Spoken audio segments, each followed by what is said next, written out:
Our next guest plays a real witch on TV, but in real life she couldn't be sweeter or more charming. From the hit show Charmed, please welcome Holly Marie Combs.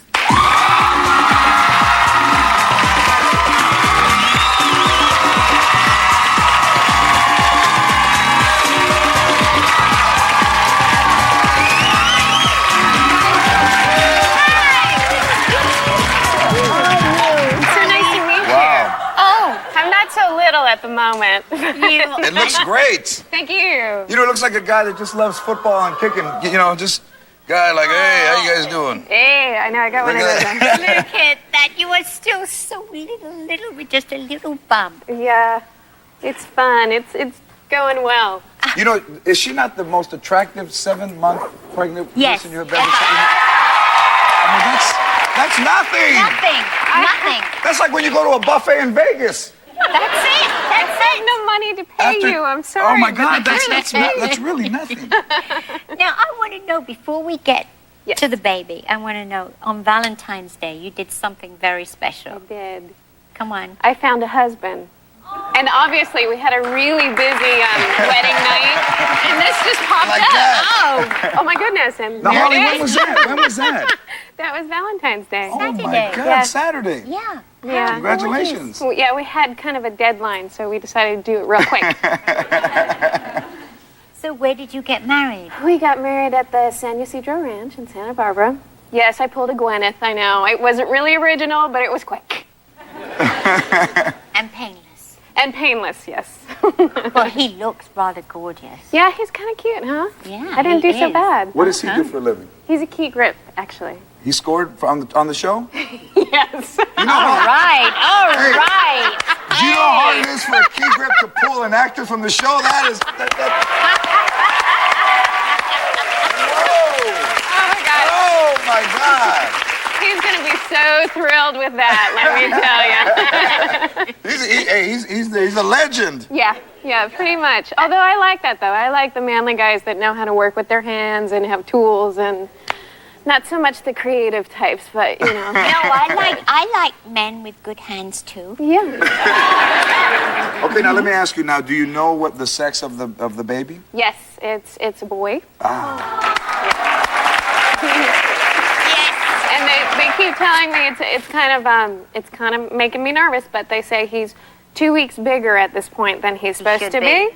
Which I'm like, wow, so when is this thing going to start, moving, slowing down and maybe not growing so much? And they're like, oh, it's okay, you'll just have a really big baby. I'm like, hi, not a tall person, where's it going to go? And not too wide either. It keeps going out. Now, we were talking about that before you came out. Are you prepared for what's going to happen? You know, Lamaze doesn't prepare you for what goes on in the delivery room. Lamaze? I haven't started yet. But although I have me, many girlfriends that just say, it's it doesn't work. But once you get in battle, that stuff breathe. I was in there with my wife, and Sharon, you can say it is one of the most... When they start saying take deep breaths and breathe in through your mouth, out through your nose, or the other way around, it's like, excuse me, there's no way. Drugs. No way. Drugs. It's like, hey, I'm screaming and cursing, and don't tell me about this deep breathing. Yeah, no. It's like some form of hyperventilating that I think just makes you a little dizzy and supposedly doesn't make you dizzy. And not feel the pain. I don't know. No, there's going to be pain. That's why you need a little drug. You need some drugs. You need to be very happy. Drugs. Now, what about, Ozzy says too, he says you wouldn't go to the dentist and have a tooth pulled without drugs, would you? This is true. No, it's Absolutely. true. If they have to induce labor because they give you a drug that induces cramps. Oh, because you want that. You want the water to break. It makes the water break. I was telling Sharon that I was sitting down with brown suede shoes, and my wife was pregnant. She couldn't get the water to break, so they hooked her up to the Pitocin, and she walks by and she sneezes, and the water breaks all over my shoe. And that's just some mystery It was fluid so that you don't want anywhere near you. No, it is mystery fluid. You have no idea where it comes from. What did you do with the shoes? I went home barefoot and I walked to the I never wore them again. I was walking, Oh, yeah. There's probably a homeless guy downtown, Los Angeles going, hey, these are kind of nice. Once you buff them out. But they were very warm, I bet. But it is the most exciting. After it, it's the most exciting when you see the baby and the emotion. The raw emotion is the best in the world. I want to know, Holly, how through the whole time that we've been seeing you on Charmed, you don't look pregnant. Well, we're trying to hide it. Why? We weren't terribly successful because we just started showing my pregnancy when I was 7 months, so just a couple of weeks ago. But for 7 months, we tried to hide it. You know, in the beginning, it wasn't so bad, and I could carry stuff, or I could just wear loose-fitting clothes. And then it got to the point where we have Alyssa and Rose, and then my head behind them. We've got a clip that shows how you were hiding it quite well, actually. Yeah, this one is good. And then vanquish it. Are we going to see you in the show? Yes. We are. Okay. Yeah, we're asking the audience to believe a lot, I know, but, it says 4 months later, and here I am 7 months pregnant. So I get it. If I get the letters from you all going, you don't look 4 months pregnant, I don't care what you say, this is not 4 months pregnant. I get it. I know. I'm 7 months pregnant. It's only pretend. I'm just huge as a house, and we're asking you to believe it's 4 months later. So believe it. No letters. All right, you can catch Holly on Charmed Sunday nights at 8 on the WB. You look fantastic.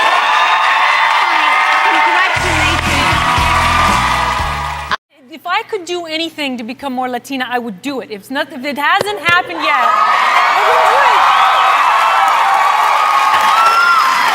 I would do it. Listen, I am who I am. I'm taking a huge risk on our friendship. I have a surprise for you. What? Okay? I want you to watch. I want everybody to watch this. What? Watch this. You gotta make sure that your eyebrows scream bitch. You gotta take a Sharpie, but since I lent it to my niece for her quinceañera, I'm gonna be using the fluid line. Now once both your eyebrows are done, you gotta give them the bitch test. Okay. That's Chola Girl. She's an internet sensation. Last week, we had her do someone on our audience, and she's agreed to give Sandra a Chola makeover. Come on.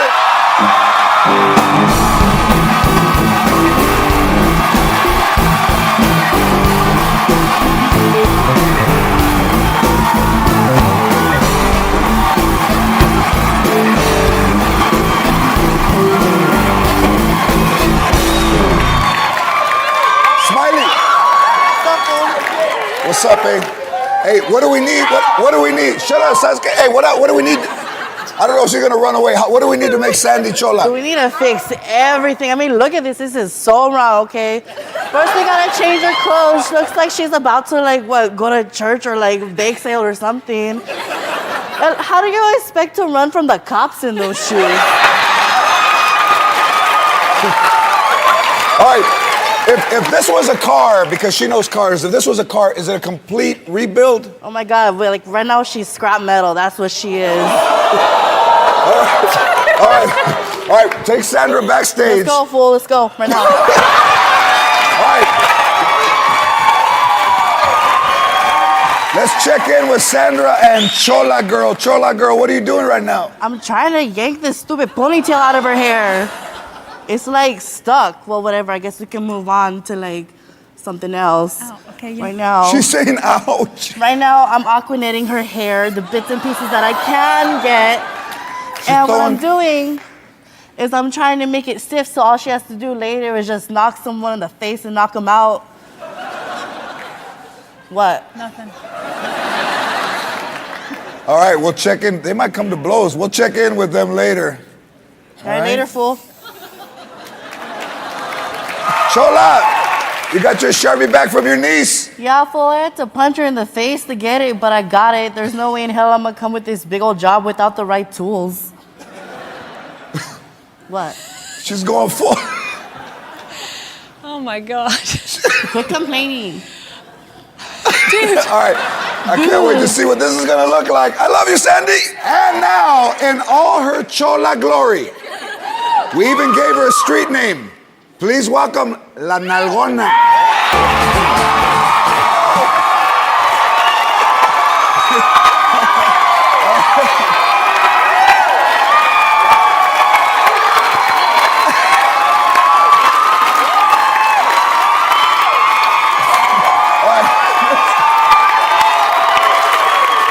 Let's see a side-by-side comparison.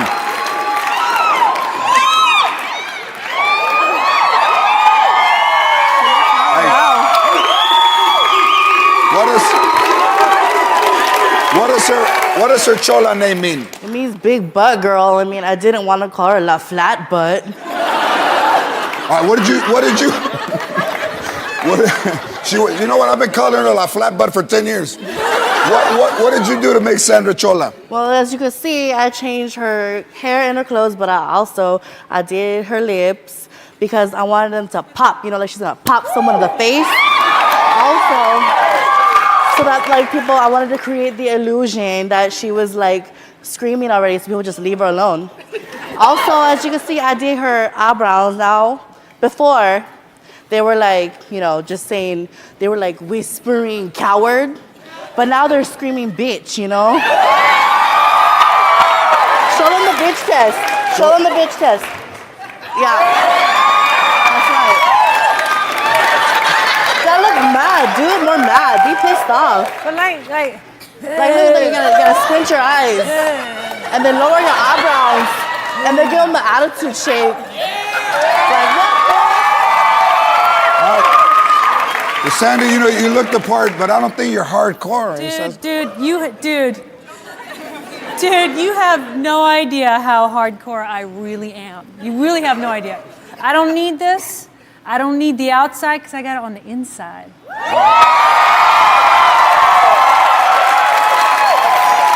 You ready? I'm ready. You ready? Let me see it.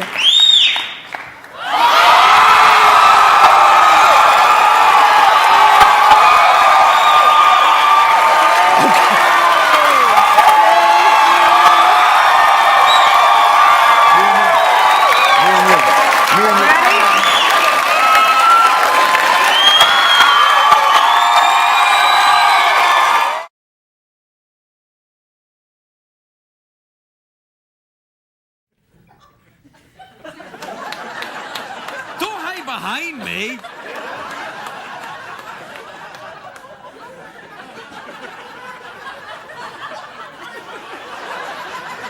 Everybody, this is Steve and Courtney. They're from Canada.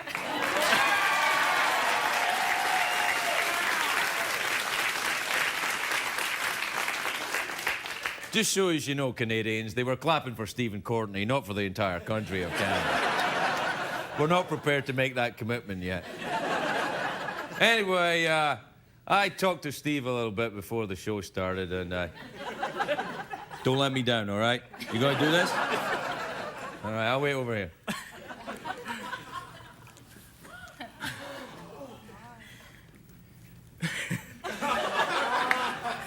Baby, you mean everything in the world to me, and I love your guts. Will you marry me?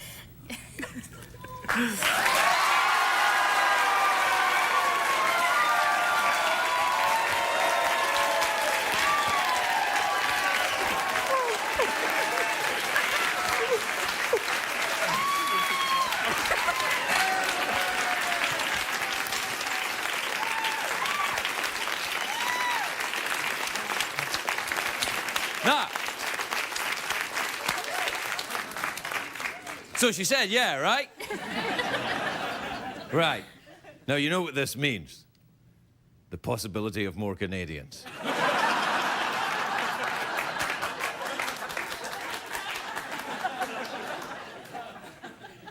Now, I love Canadians. I love them so much that I let them come up here and do their business right in front of the camera.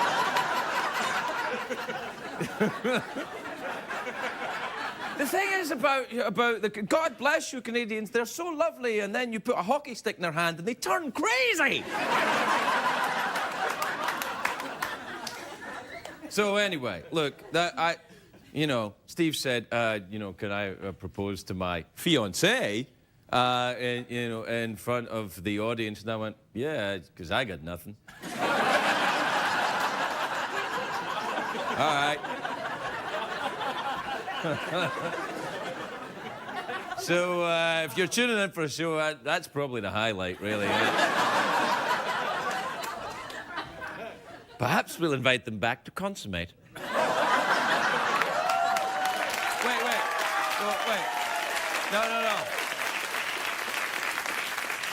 No. That'll have to wait until we go to cable. We'll be right back.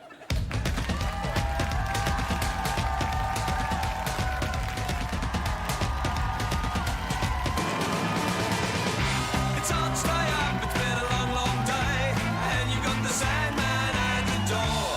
But hang on, leave the TV on, and let's do it anyway. It's okay, you can always sleep through work tomorrow, okay? Hey, hey, tomorrow's just your future yesterday. Ladies and gentlemen, Craig Ferguson.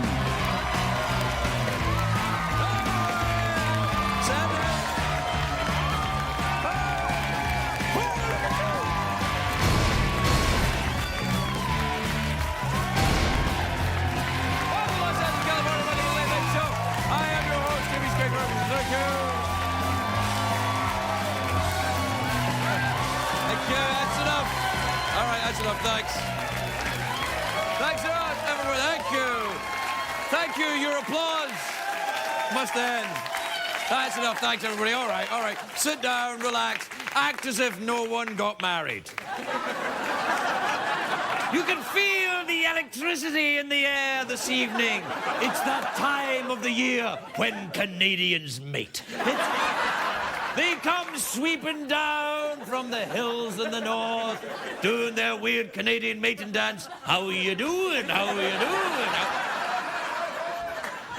doing? Rivers of maple syrup pouring in celebration. Moose singing. La, la, la, la. I'm filled with the joy of Canadian love. Congratulations, you kids. So, a great day for Canada, but also a great day for America, everybody. Yes,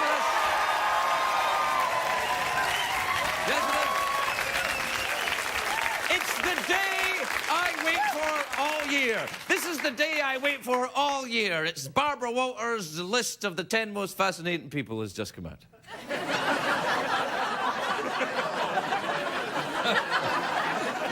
This year, the list is just Tiger Woods and 9 women he's sleeping with. But other than that,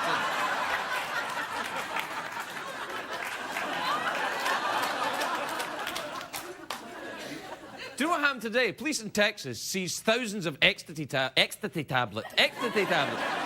What's ecstasy? It's like ecstasy, but more gay. Do you have any ecstasy? Yes. Police, no, what they did is they stole thousands of... They didn't steal it, no, they didn't. The police didn't steal the ecstasy tablets. They seized it. Well, it depends on your point of view, I guess. Anyway, what they did, the police confiscated all these ecstasy tablets, and they've... I can't say ecstasy. What the hell is that? That's some kind of Freudian penis, obviously. Anyway, they got all these drugs, these drug tablets with pictures of Obama's face on them. I know the drug dealers chose Obama because the pills make you feel hope and change and then send you off to a faraway place. And also, it's another... Not only is Canadian love being celebrated today, not only Barbara Walters' 10 list of... But also... It's also today, it's Ozzy Osbourne's birthday today. Happy birthday, Ozzy! Happy birthday, Oz. But, and if you're watching the show tonight, Ozzy, he'd be like, really? You're 61! 61, Ozzy Osbourne. He doesn't look a day over 1,000. Oh, come on, that's not fair. Hey! Do you know that it's a sad day for Adam Lambert, though, isn't it? I mean, you know Adam Lambert, everybody's openly favourite gay guy. No, he's everybody's favourite openly gay American Idol runner-up. It seems like yesterday everybody's favourite openly gay American Idol runner-up was Clay Aiken, but things have moved on. So long, Clay. Aloha.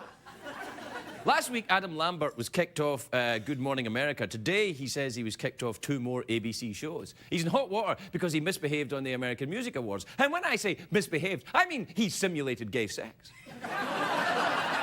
And if that's a crime, then slap the cuffs on me, mister.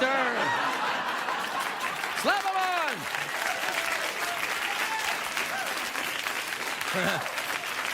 Slap them on. Slap it. Tighter, I said, tighter. The safety word's banana. What happened? You're too young to know what the hell I'm talking about. Anyway, Adam Lambert simulated sex with the male dancers, then he kissed another one, and the kiss wasn't simulated. It wasn't a peck on the cheek. It wasn't the kind of kiss that I give the male guests when they come out on this show. Get ready, George Lopez. No, this was...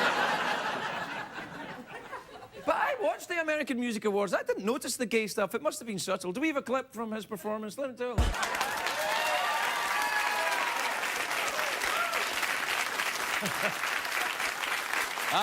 Who put that? Where did that footage come from? Where did I get to put that in my office? Anyway. Banana.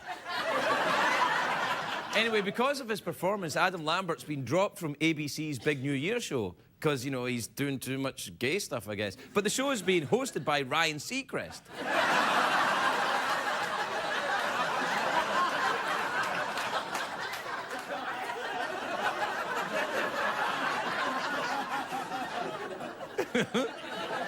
Mixed message, anyone? Anyway, Adam doesn't seem too upset with the whole thing. He said in his tweet today, I'm reading his Tweety on the Tweety Bird, and he says, this is his words, he says, let's focus on the positive, this will all blow over. Adam, you're not helping. Now listen, personally, I have no problem with Adam Lambert going on stage and kissing a guy, as long as he doesn't go on stage and marry a guy, which is illegal in 45 states. And some politicians take a very strong stand against the gay rights. They should probably choose their words a bit more carefully, though. Take a look at this. I don't mind gays, but I don't want them stuffing it down my throat all the time.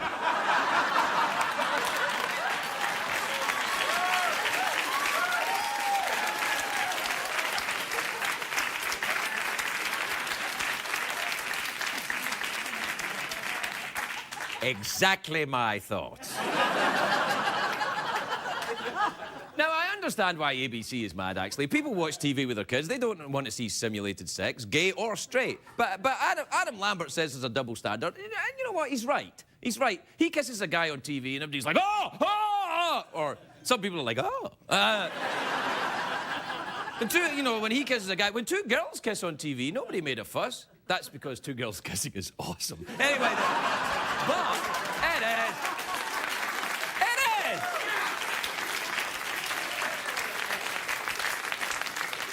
Even people that don't agree with me are like, yeah, you're right, yeah.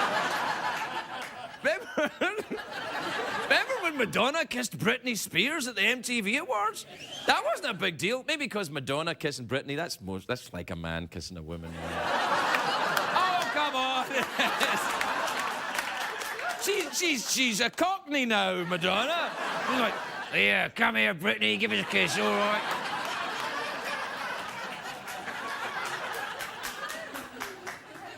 We have to take a break. More Canadians are going to mate, and then we'll be right back. We'll be right back, everybody.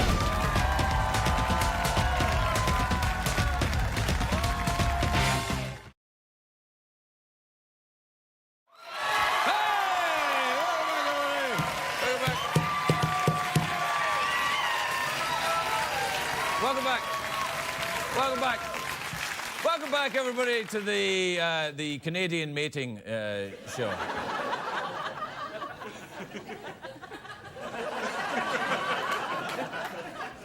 If you're just joining us, what happened is that Courtney and Steve here, Steve proposed to Courtney. Courtney said, yeah, you still okay with this, right? You're still okay with it? Oh, yeah. All right. And then we thought, whoa, they've proposed on the air, and we didn't call Courtney's mom. And then we called Courtney's mom during the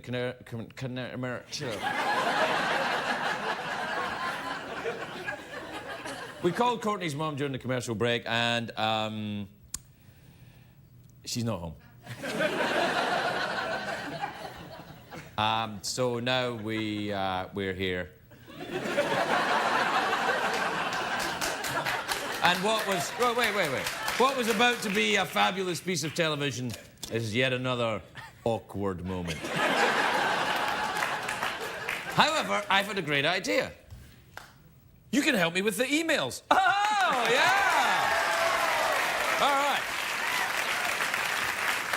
This will be great. This will be good practice for when you're married and you have to do emails together on your own show. All right, you ready? Who does the emails in your relationship? Really? What do you do for a living, both of you? Go. I'm a clerk at the hospital. Clerk at the hospital? Yeah. Okay, that's good. What do you do? Oh, a roofer. A roofer? Yeah. Oh, there you are then.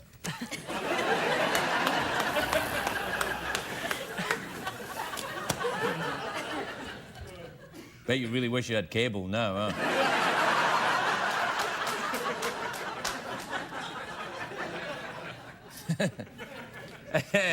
All right, this is from Jessica in Prescott, Arizona. All right, Jessica says, "Hi, Craig. My son is 5 years old, only recently began pulling his pants down, and now he won't stop mooning people.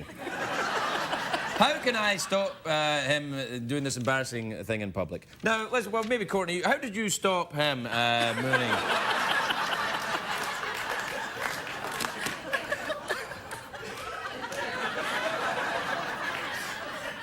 All right, this is from Conrad in Hollywood. All right, you want to read this one? Yeah, too far. All right, Conrad says, "What's up, Craig? I'm moving to New York City next week. You know any places where I can get some good weed over there?" Well, actually...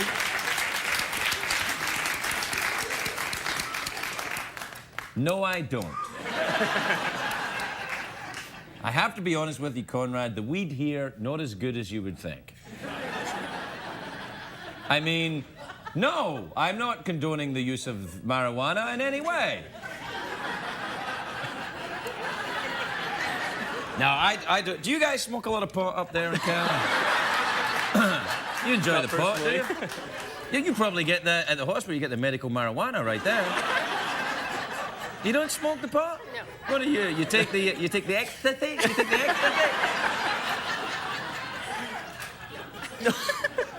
So what you do is drink the Canadian beer? Yeah. You guys enjoy bacon? That's not. I'm not trying to make fun of you. I'm just because you got the Canadian bacon there, which we call ham. That's one of the many differences between our countries.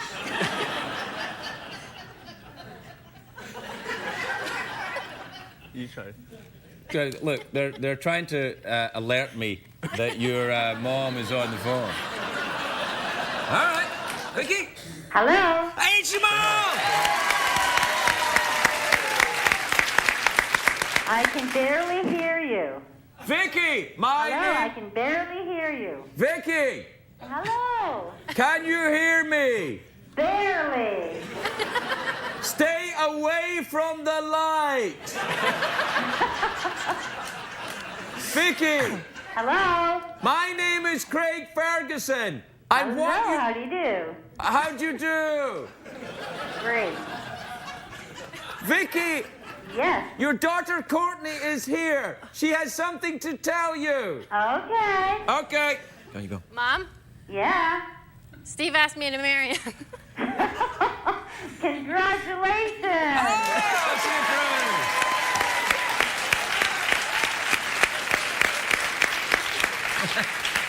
Your dad is babysitting your puppy, so he'll have to hear about this later.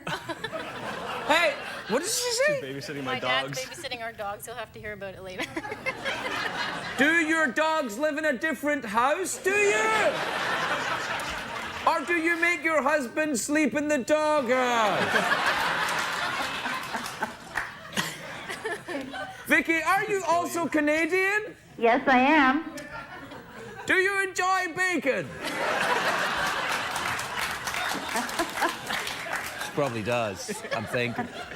We're very fond of your daughter and your new son-in-law here in America. We've decided to keep them and teach them and teach them our evil ways. Well, I'm very happy for hearing this news. Yeah, well, it's nice, and it's good for us because it really cleared up an otherwise spectacularly dull email segment. Great. Vicky, we gotta go. CBS can't afford this call. I just want to congratulate you on behalf of the people of the United States and congratulate Steve and Courtney, everybody. We'll be right back. Congratulations.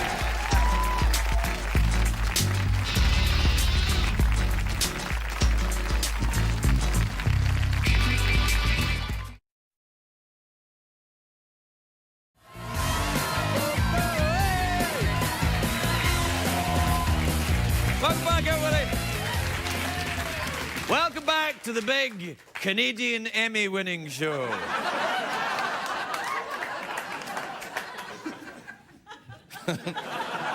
My first guest tonight is a terrifically funny actor and comedian. He's a giant star. He's at the Nokia Theatre in Los Angeles, 6 shows starting on December the 18th. He's the host of Lopez Tonight. That's a clue to who it is. Take a look at this clip.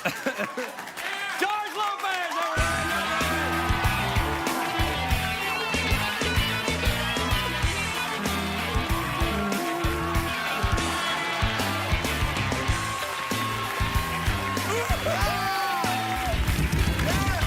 Thank you!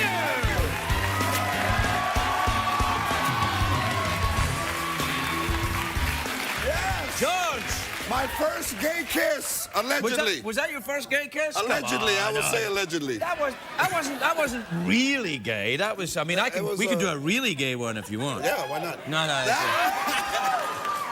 You don't want to scare the Canadians. I do not want to scare the Canadians. They're lovely. Congratulations, by the way, to the Canadians. Yeah, there you are. Now you're endorsed.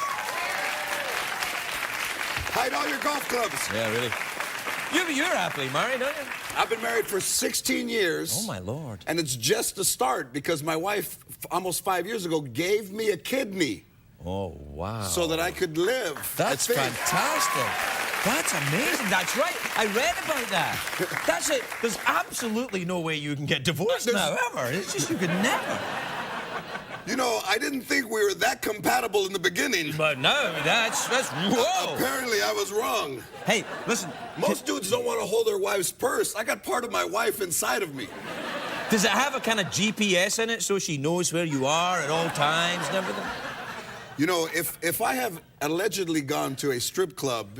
George, I'm shocked. Allegedly. Okay. And if she squeezes herself really tight, I faint. I can just...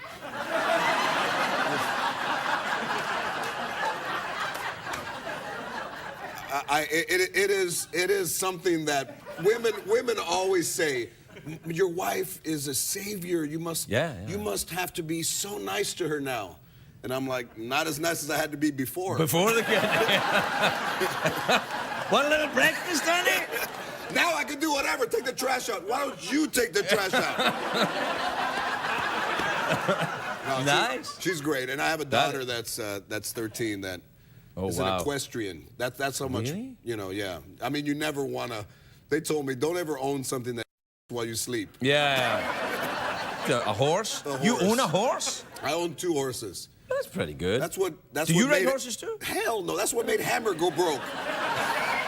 Hammer, horses. That's right. Remember Hammer? It bought horses. That's right. He had hundreds of horses, and then they put these pants on them. He put the big Hammer pants on. You can't touch this. And that's why they always lost. There was almost like a parachute. They would run, and they would almost be pulling back. That's right. It was the air resistance. Hey, listen. Congratulations on the late night show. Thank you very much. Fantastic. Well done. Well done.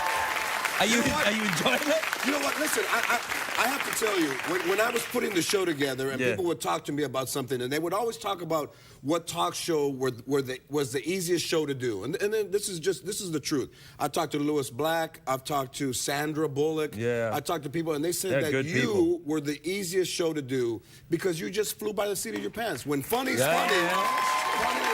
But that's what you were doing too. I've been watching the show. It's good. That's what you're doing. Thank you. Now you have to reciprocate. Now you got to come on my show. Am I funny enough to be on your show? show? I don't know. Man. And you got the right hair. I got the Lopez hair. Look at that, man. Now, have you ever been over to Scotland? You're a big golfer. That's Yes. Listen, I love Scotland. I go every year, and I want to go until I'm not around anymore, and then I want to go and have my ashes spread on the St. Andrews golf course. Really? I love golf. I love your people. Yeah. The dental care, not the best. Dental care, not the best. I think that's fair to say.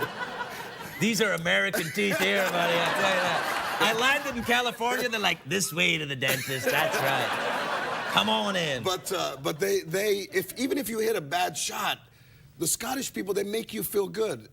You hit a ball and you're like, where did that go? You're doing great. That's fantastic. You're doing great.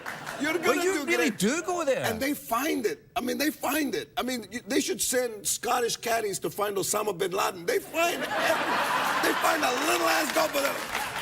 Oh, there it is. I mean, they find it. You can hit it 9 miles to the right, and they'll go, I'll be back in a minute. George, you want to know the truth? All Scottish people carry a golf ball in their pocket. I have a golf ball. It's like, I'll get your ball, Mr. Lopez. Sure. Oh, here it is. It's okay, as long as you tip them, nobody's any the wiser. But listen, the haggis, I thought Mexicans ate every part of a cow or a pig, but haggis is almost like when they clean the bottom of like a poultry area or after they've slaughtered, then they just go, You're making my mouth is watering now. Tell everybody what's in that. The haggis is made from the heart and the lungs and the liver of a sheep, minced up with oatmeal and then lined in the sheep's stomach lining. And it's as good as it sounds. Yeah, in many ways. But you know where it's even better? Wrap it in a tortilla. Then you got something. I might have thrown up in my mouth. I didn't think there was a lot of things that Tabasco couldn't heal. Yeah, I know. You put Tabasco in haggis? The Tabasco slid off of the side. Oh, like yeah, it was like, Yeah, it would reject it in every way. But it's in a pouch. It's almost like a tamale, but an evil tamale. It is. It is an evil old world tamale. Because it comes in a sack. Yeah.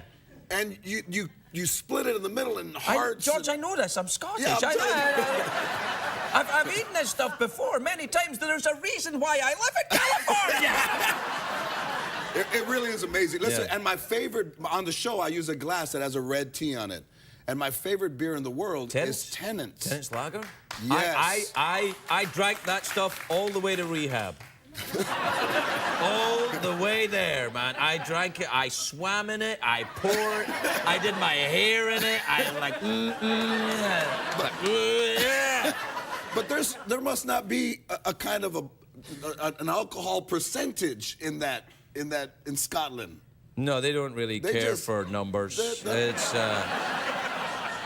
It's about getting drunk quickly and efficiently. Oh, yeah. Yeah. It's not mucking around with conversation or... They're like, we're going to get drunk. Now. Yeah. And like that. Yeah, and that's how they do it. That's how they do it. I'm so pleased that you liked it over there and you had a good time. I go every year. Really? And I really love it. And the sweaters are, the cashmere good is for amazing. Christmas. They're good for Christmas. And listen, since there are not a lot of Latinos in there, I'm exotic. It's like me in California. Yes. It's like, this is like the reverse universe. Yeah. And our hair is kind of the same. Why? I think there might be a sitcom in this. I like the way you think. I think that might work. Yes.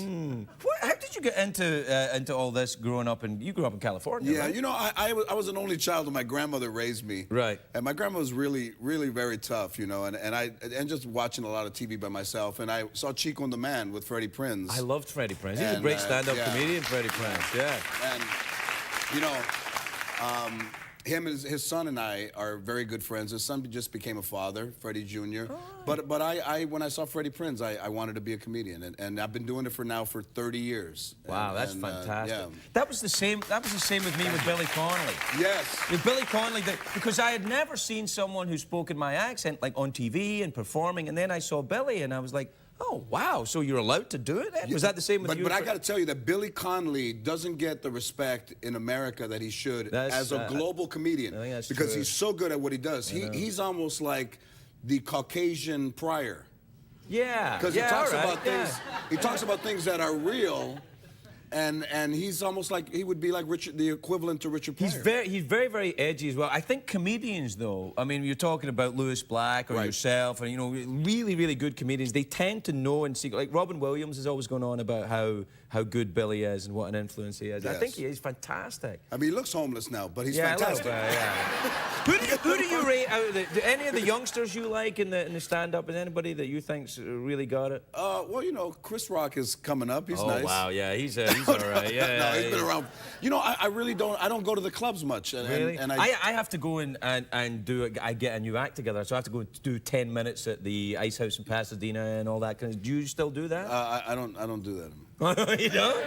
I send one of my people. You send your assistant to go and do 10 minutes and see if I'm funny. Move your eyes around. George, it's lovely to talk to you. Congratulations on the success of the show. And I'm going to try and come and see you. Can I come see you at the Nokia? I'd love to see you. You know what? How about this? What? How about you come and open for me at the Nokia? How about no? How about no? How about I open for you? Okay, we'll talk. All right. George Lopez, everyone.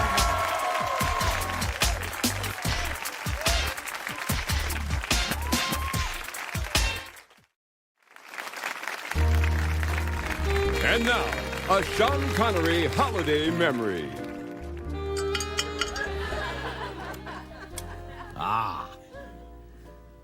Oh, hello.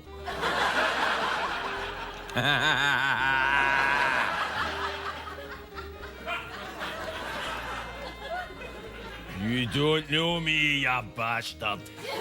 You think you know me? I love you, man.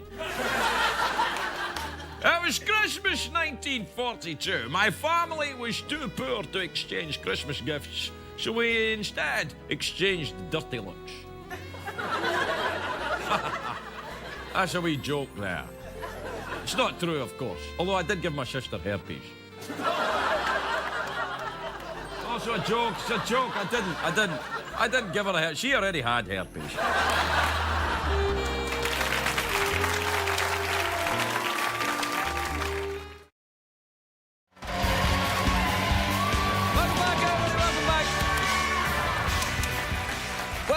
My next guests are a pop rock band. They're here performing their hit single, All the Right Moves, from their new album, Waking Up. Please give a warm welcome. Imagine that you're Canadians and they're coming into your house for some bacon. One Republic, everybody, One Republic.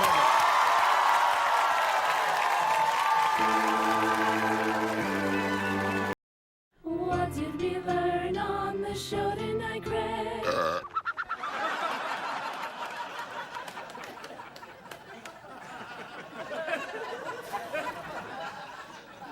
Wish I had a cat that could do that. I'd get out of here and make some real money. Traveling the country, me and my amazing bird burping cat. Mr. Feathers.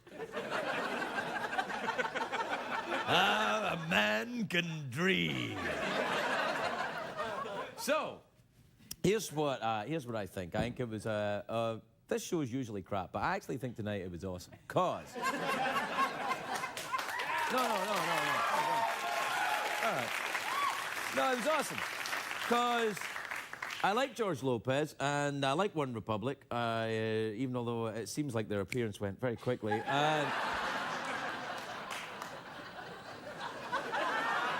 And it's the first time we've ever had a marriage proposal on the show, and, you know, it was, Steve and Courtney, the Canadians, and they, Steve, I'll give you a quick highlight reel. Imagine, like, it's after the Super Bowl, and I'm just telling you what happened.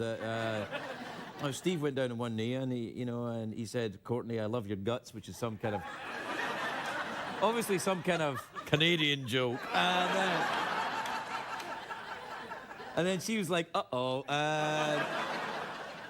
it was awesome. And then I think to myself, you know, in all these years, I've become bitter and jaded. I've become some kind of show business whore. But every now and again, a couple of fresh-faced youngsters walk into the studio, and I kind of remember. I kind of remember what it was like when I was out there, starting out. Just me and my burping cat, Mr. Feathers. And how we traveled from town to town.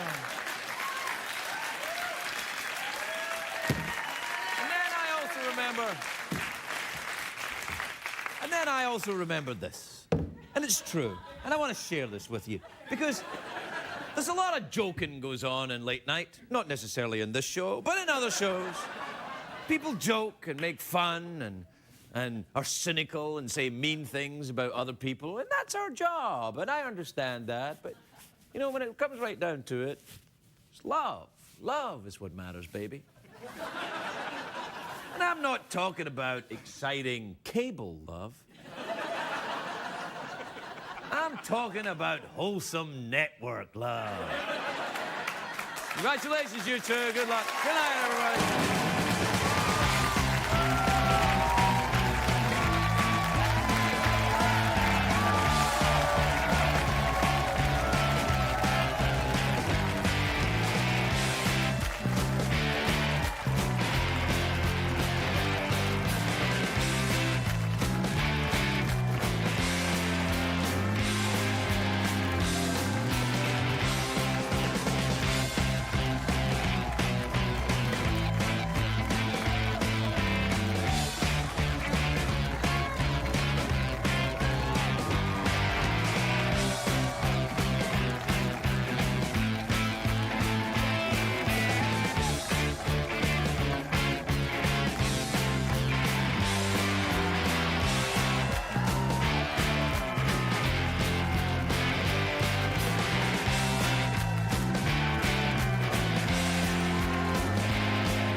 What's happening over there at the Tonight Show? Everything good? You know, I'm getting in there on Monday, so I'll find out.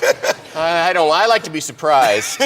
No, it's great. Well, first of all, I want to thank you for how gracious you've been and how great you've been for, you know, welcoming us over here to TBS and how that means so much to me and Conan. And just, this is a wonderful man. I just want to say thank you. You're welcome. Thank you. Here's the thing.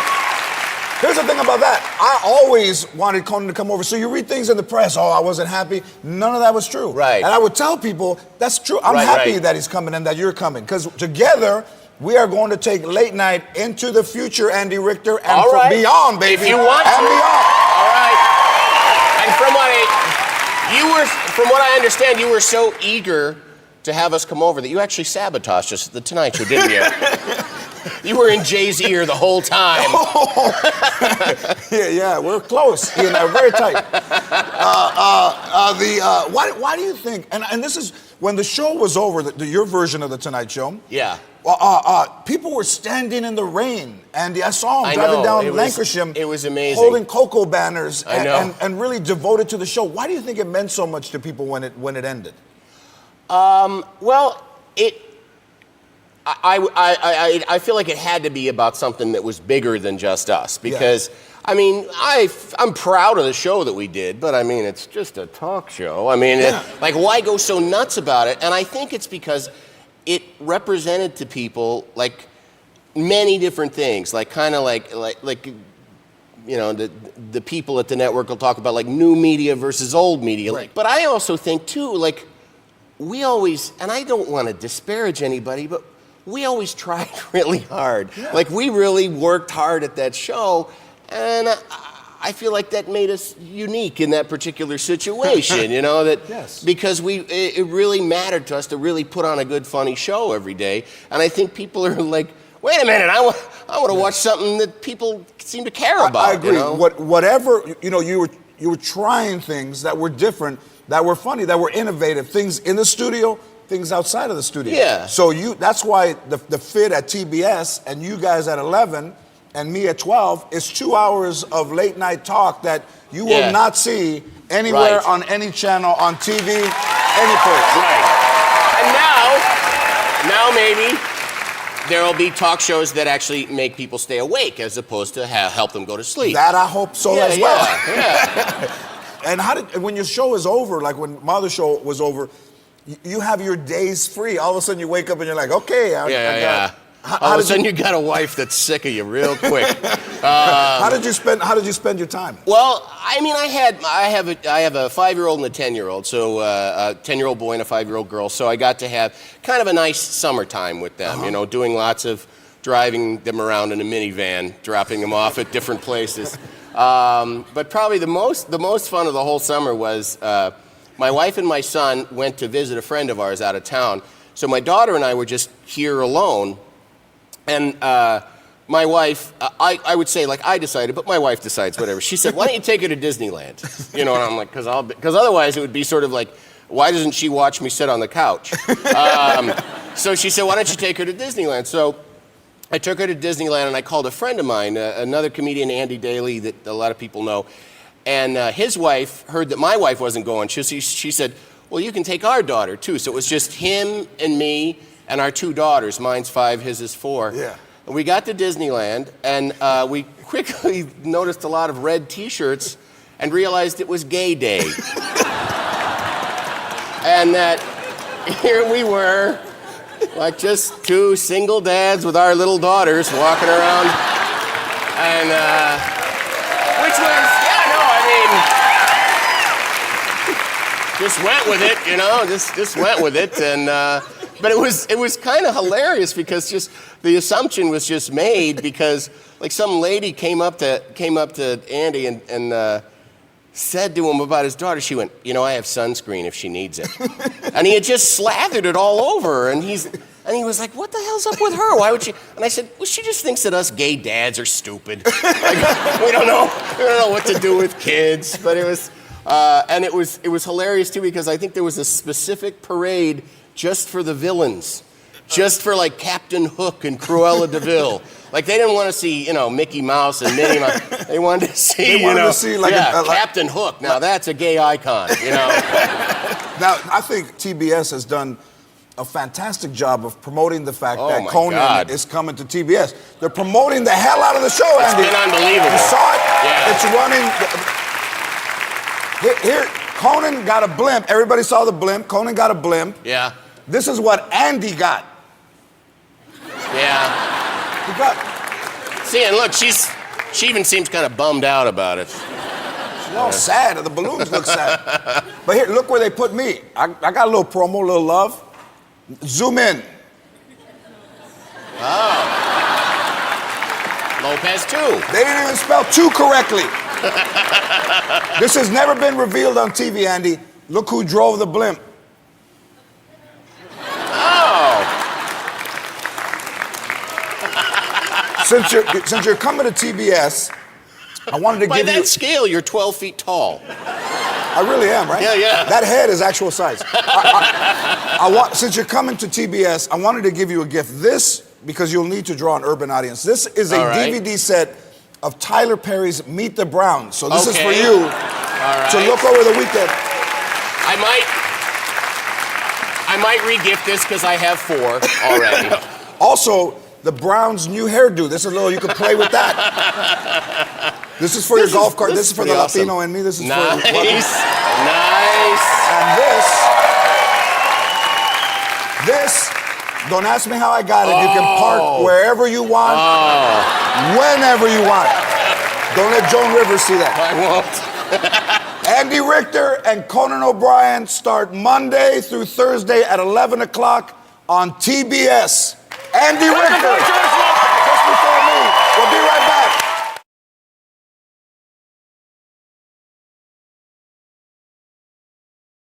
All right, you guys have to make Sofia Vergara say whip it out. How about you? Stand up, fool. Bueno, papi, I'm gonna give you $100 if you drink a shot of habanero hot sauce? 200. 200, yeah. 300 while you're at it. $300. Stand right here, Mika. Pa' adentro, pa' adentro. You should blow. 300. Go ahead.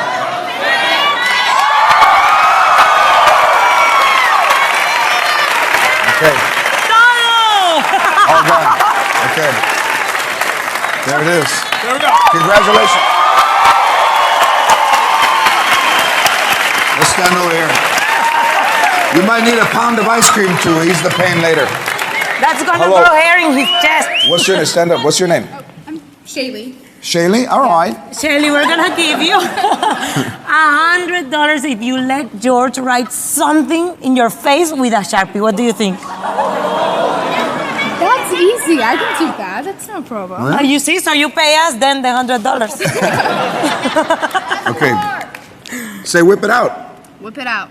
Whip it out!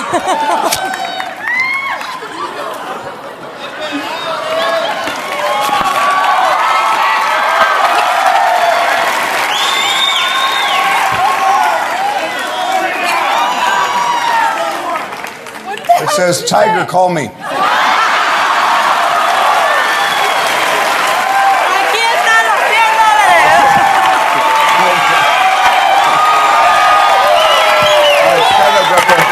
Stand up. This one All looks like three of she you would stand do up. anything. Wait. We're too hot. I'm Colombian, that's why. Are you That's Colombian? why I knew it. All right, you got a sister here. See? Okay, $100. Okay, what do I do? If you take your brow. My bra? Yes. 200. 200.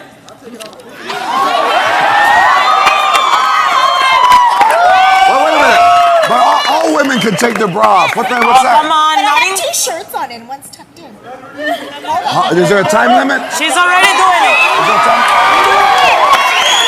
15 seconds.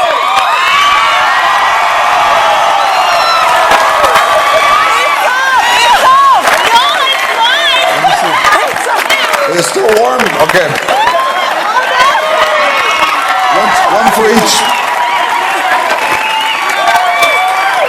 You're good.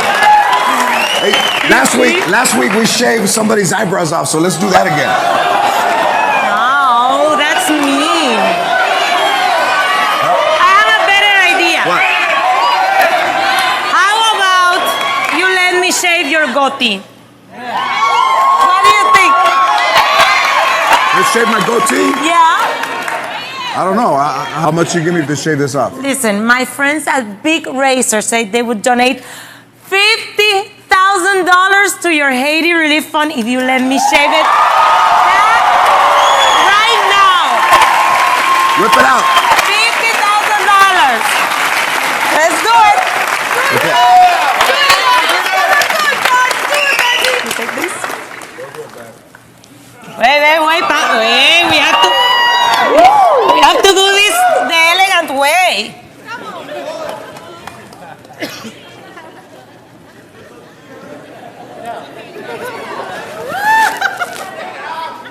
You ready? You're not gonna sue me or anything not. if something Go happens. easy. It's a little blood.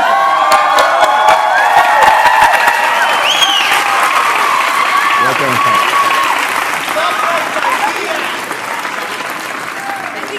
I think I took a little bit out of the lip, but it doesn't matter. Wait. No puedo. Dale. Oh my God. Okay. I've never done this. Only my legs.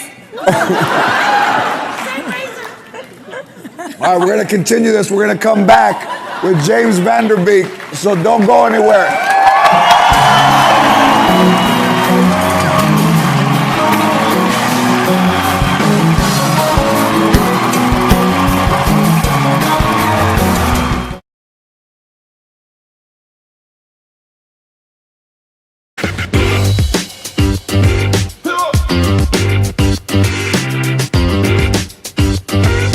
Hello there.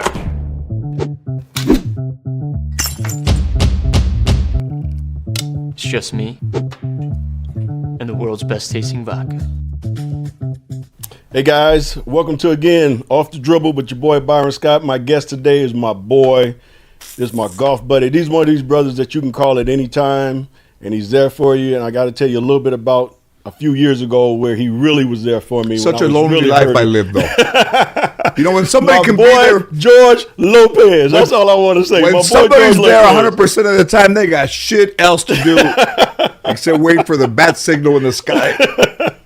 Well, George, before we get into your career and everything that you've done, there was a very, very tough time for both of us a few years ago. Yeah, man. When our buddy, Kobe Bryant, passed away. And this man, I took like 2 weeks where I wouldn't talk to nobody.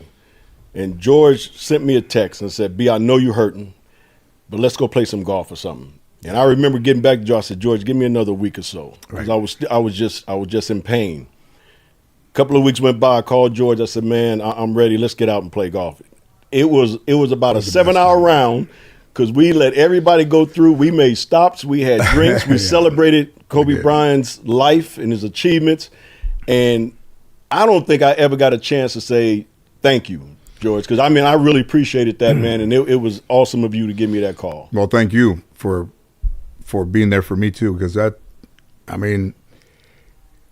it's, my daughter called me and said, I just like, what happened? Yeah. And it's,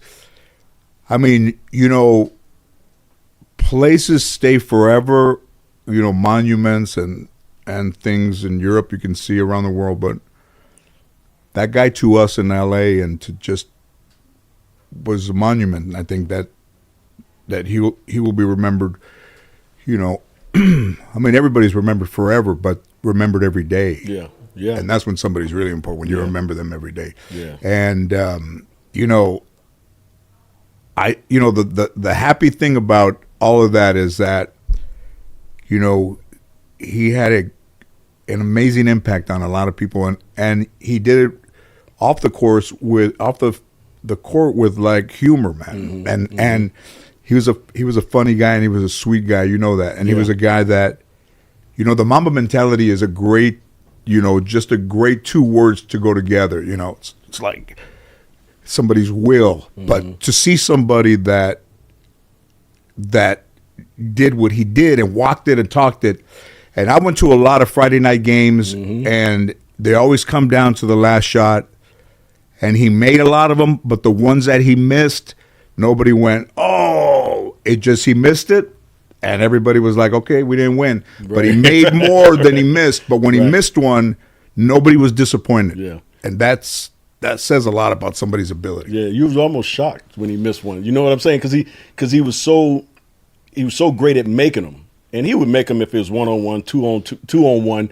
He didn't care if they brought a double team. He was that type of guy where he was willing to be the hero, just like he was willing to be the GOAT. Absolutely. And that's that Mamba mentality that we talk about. But before we get going a little bit more, got to say thank you again, George, for coming out, my brother. Cheers, man. We're going to have a good time. A little Neff vodka in here, y'all.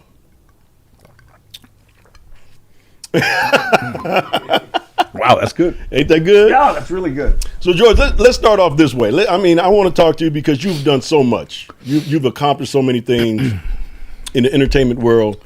You're one of my funniest friends I've ever been around. Thank you. I love playing golf with this man because we have 18 holes of laughter. Yeah, we might get some bad shots, but we're gonna have 18 holes of laughter. Listen, man, you're a professional athlete. I played golf because of my temperament and, golf. I didn't want to get remarried, so I didn't want somebody telling me all my faults. So I'll let golf decide what's wrong with me. So, if you cheat, you're cheating yourself. If you quit, you're a quitter. If you write the wrong score down, if you're not gracious to people, if you don't say hello, and which all the things in life that are easy to do. Right.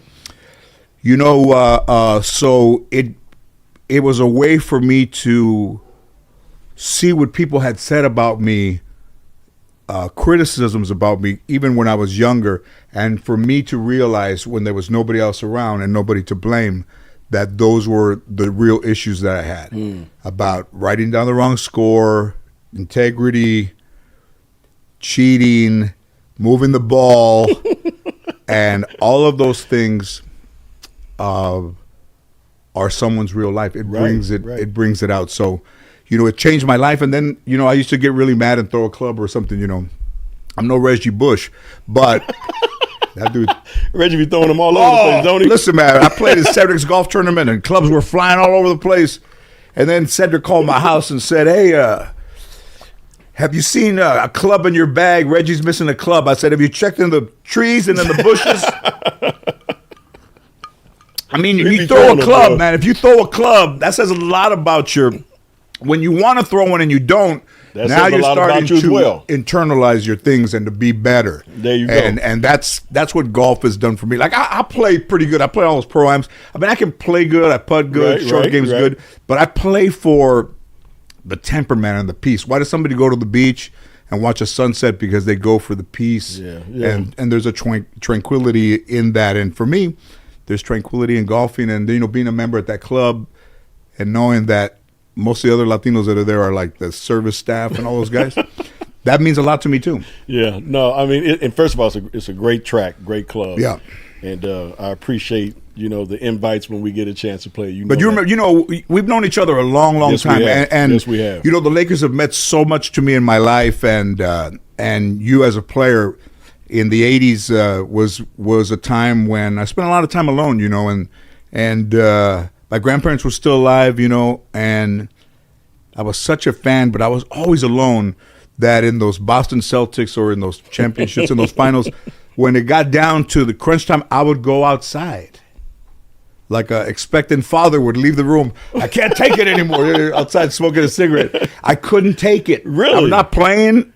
So when you would go outside, you would go out to get away from watching the game because it was coming down to the nitty gritty, and you couldn't stand to see what was going to happen. I couldn't watch. Wow. I would go outside in the backyard and I'd walk around, and then I would come back in and they would say they won. Oh, they won, all right. I said, oh, they lost. The pass that Magic threw across the court, I was outside. Yeah. I was outside when it happened. Don't remind me. But I was, I would say to myself, like, what's going to happen? I didn't know until later is that what's going to happen is going to happen, whether I was watching or not. Right. But at that point, and it's a lot to do with Mexicans. You ever see Mexicans go to the church? The ones that are sitting in the back still want it to count, but they don't want the Lord that close. Like they're like, listen, man, I do a lot of things in my life that aren't. I do a lot of shit, so I don't want to sit too close. Don't go in this place, but I'm gonna still go. I'm gonna sit way in the back. Where the place they don't even go with the money thing. Like, I probably ain't got no money sitting back there. So I just go in the back. You still get credit for going, but you're not as close to the gospel as somebody would feel comfortable enough. Well, you stupid.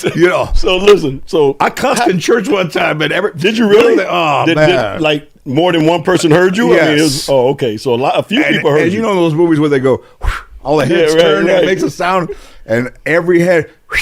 And I said, what? I said, man, you cussed in church. No. And so you almost did it again. I almost did, man. I was like, I can't believe I cussed in church. And then my grandma, that was it for me. My grandma said, hey, come over here and tell when you cussed in church. That's not a long time ago. But, yeah, nobody should cuss in church. No, I agree with you there. So how did you get started in the comedy? Where did was you like doing shows at the house for the family? How did you get started in comedy? Man, that's a good question. Let's see. I think at first you have to be ignored. So my biological family was not a close family, and they ignored me a lot. My mom was not married, and my dad took off, and I was insignificant from even before I was born.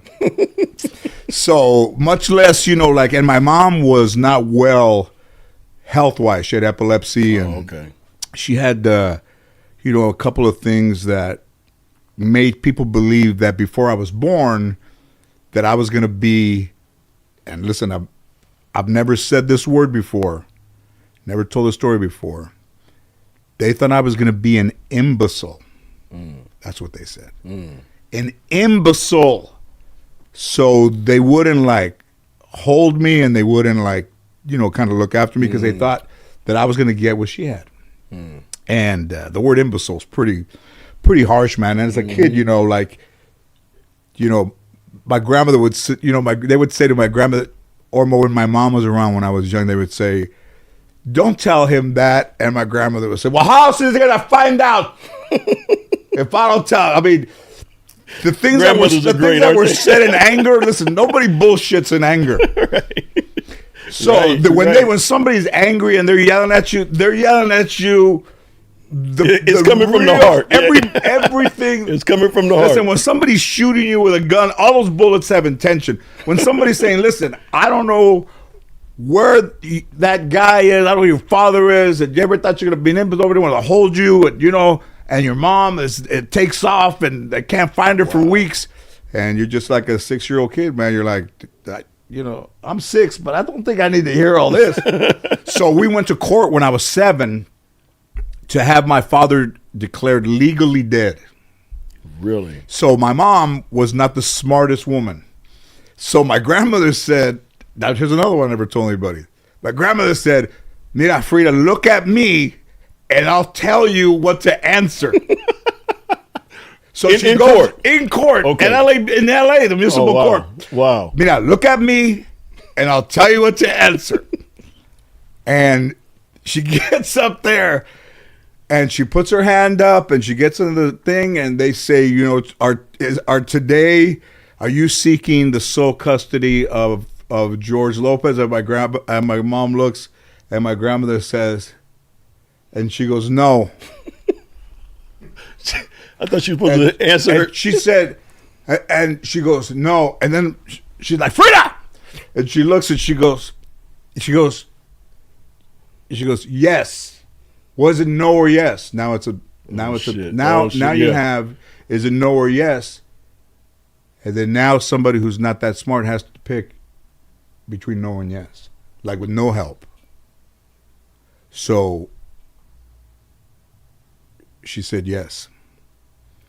But for a minute there, it was like, what the fuck's going on, man? Like, and she had to answer the other questions on her own because they knew my grandmother was helping her. Right. So that was, listen, man, that was rough.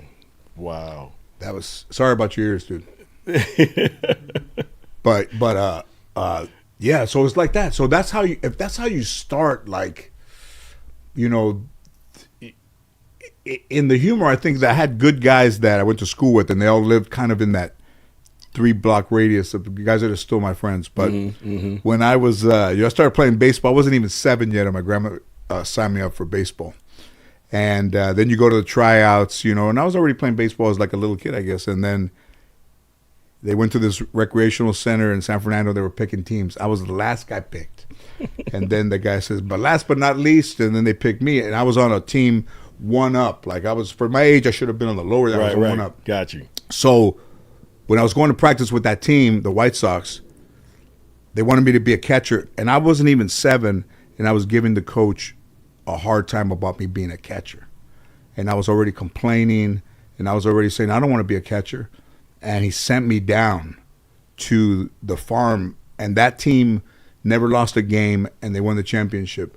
And in my whole career playing baseball, I never won a championship. And I thought it was because of me being an asshole at 7 and getting sent down, that I was punished for not being a fair sport or understanding that sometimes everybody has to play a part on a team. You play a role. Yeah. And the coach told me that. It's like, hey, listen, man, everybody has a position to play, and yours is catcher. And I just bitched so much that he sent me down. And then I went down to the Bears, and Alex Garcia, that boxer that boxed probably 20 years ago, he was on my team. And I remember tagging a guy out at second base, and I was catching. So imagine the catcher running across from home plate to second base. And that's how bad that team was, that I had to go as the catcher and tag you a guy couldn't throw out it to the guy at the second base. He wouldn't have caught it. So I ran across the field to tag him out at second base in full catcher's gear.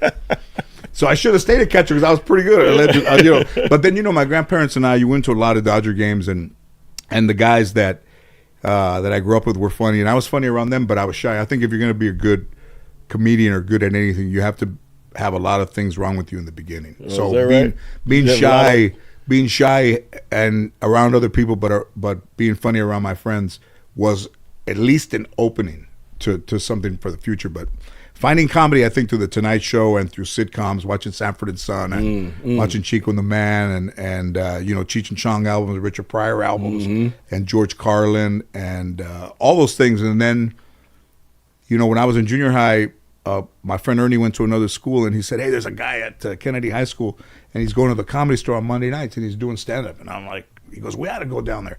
So in 79, June 4th of 1979, I was still in high school, getting ready to graduate, and I went over there and performed for the first time. Wow. So how was that? I mean, because you're still in high school. Because I was going to ask you, where'd you get your start? But this seems like a little bit of a start because you're going to do stand-up for the first time out of high school. And then from there, I want you to tell me the experience of doing that. How was that first? And then from there, when did you get your first job as a comedian? First job. At the Ice House in Pasadena, you could do, if you brought people, you could make like $1 a person, So, so as many people in the audience like as how much you get? $7. Oh, yeah. And in 1987, before my grandfather died, I was on TV just for maybe 40 seconds, one joke in this kind of like laughing kind of reboot. And my grandfather saw me, and my grandfather really never had anything good to say about me. But one time, I was on a Sunday, they went to eat with some friends, and when they came back, I had a picture there from the Ice House, and then the guy said, who's this? And he goes, my grandfather said, oh, that's my grandson, he's trying to be a comedian. And the guy said, is he funny?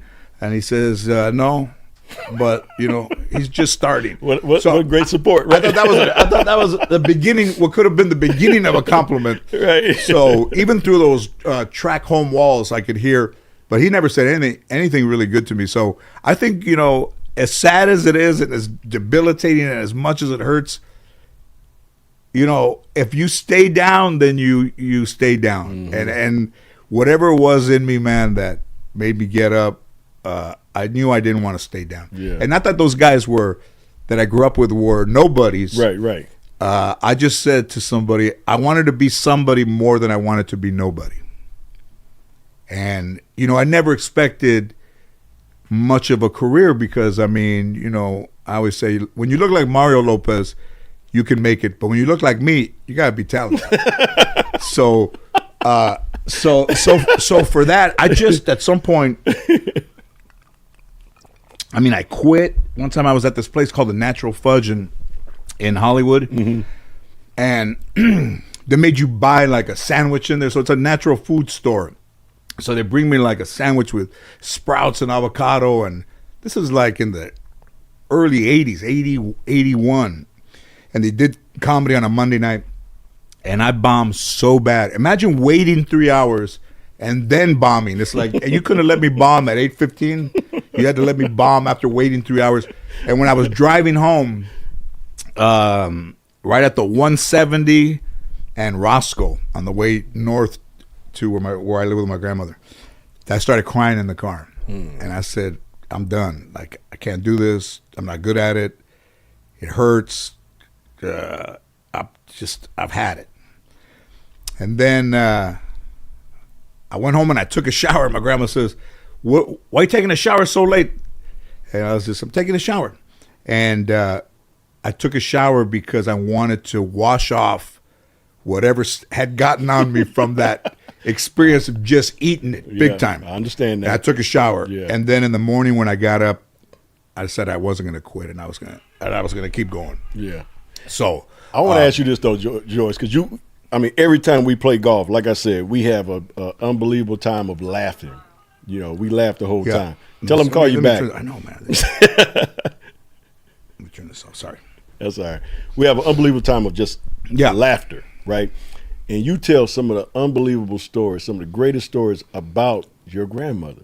Right. So kind of tell me, obviously she means the world to you, but just tell me how she has helped you from your childhood to this particular point? Because I love the stories on the golf course when you start talking about her. Man, God, man, there's so many.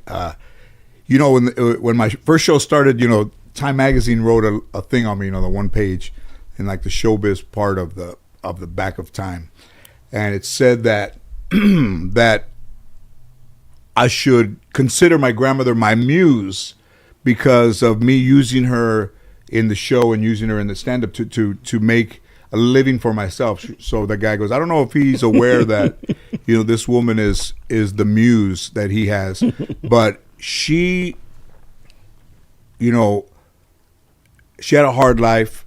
She had dementia and she was at the hospital. So they told me, yeah, your grandma's in the hospital. So I go to Holy Cross in Mission Hills, and she has dementia. And she's in this little room, and I walk in, and she had a way of looking at me that was like just a threatening way. So she's laying in the bed, and I walk in, and I'm standing right there, and she's looking at me like this. And I'm like, to myself, I'm like, is my grandmother throwing me hard looks? Right. So I look at her. I'm like this. So she's looking at me, and I'm looking at her like that. And my grandmother goes like that too. I mean, come on, man. Come on. Now, how old was she at this time? 85. Wanted to make sure you didn't flinch on her. Oh, my God. What the, I mean, come on, man. A lady with dementia like that? But my grandmother was, she, you know, they wore abuse like, you know, like if it was a banner, you know, like I was with this guy 19 years and he beat me, and I stayed for my kids. And I said, why do you stay for your kids? Why don't you go to a hotel? And she goes, you don't know nothing. I didn't have any money. I said, hotels were like a dime back then. Shut up, you know. So she didn't want any kind of opinion about her life. You know, so my grandfather on Fridays, he'd get off early sometimes. You know, they'd finish early, you know, and he wouldn't get out of the truck right away. And my grandma would look through the window. He's scared to go in the house? They're drinking in the car for hours. Go tell them to come in. I walk out there. I go, Grandma wants you to come inside. They like to wait. All right.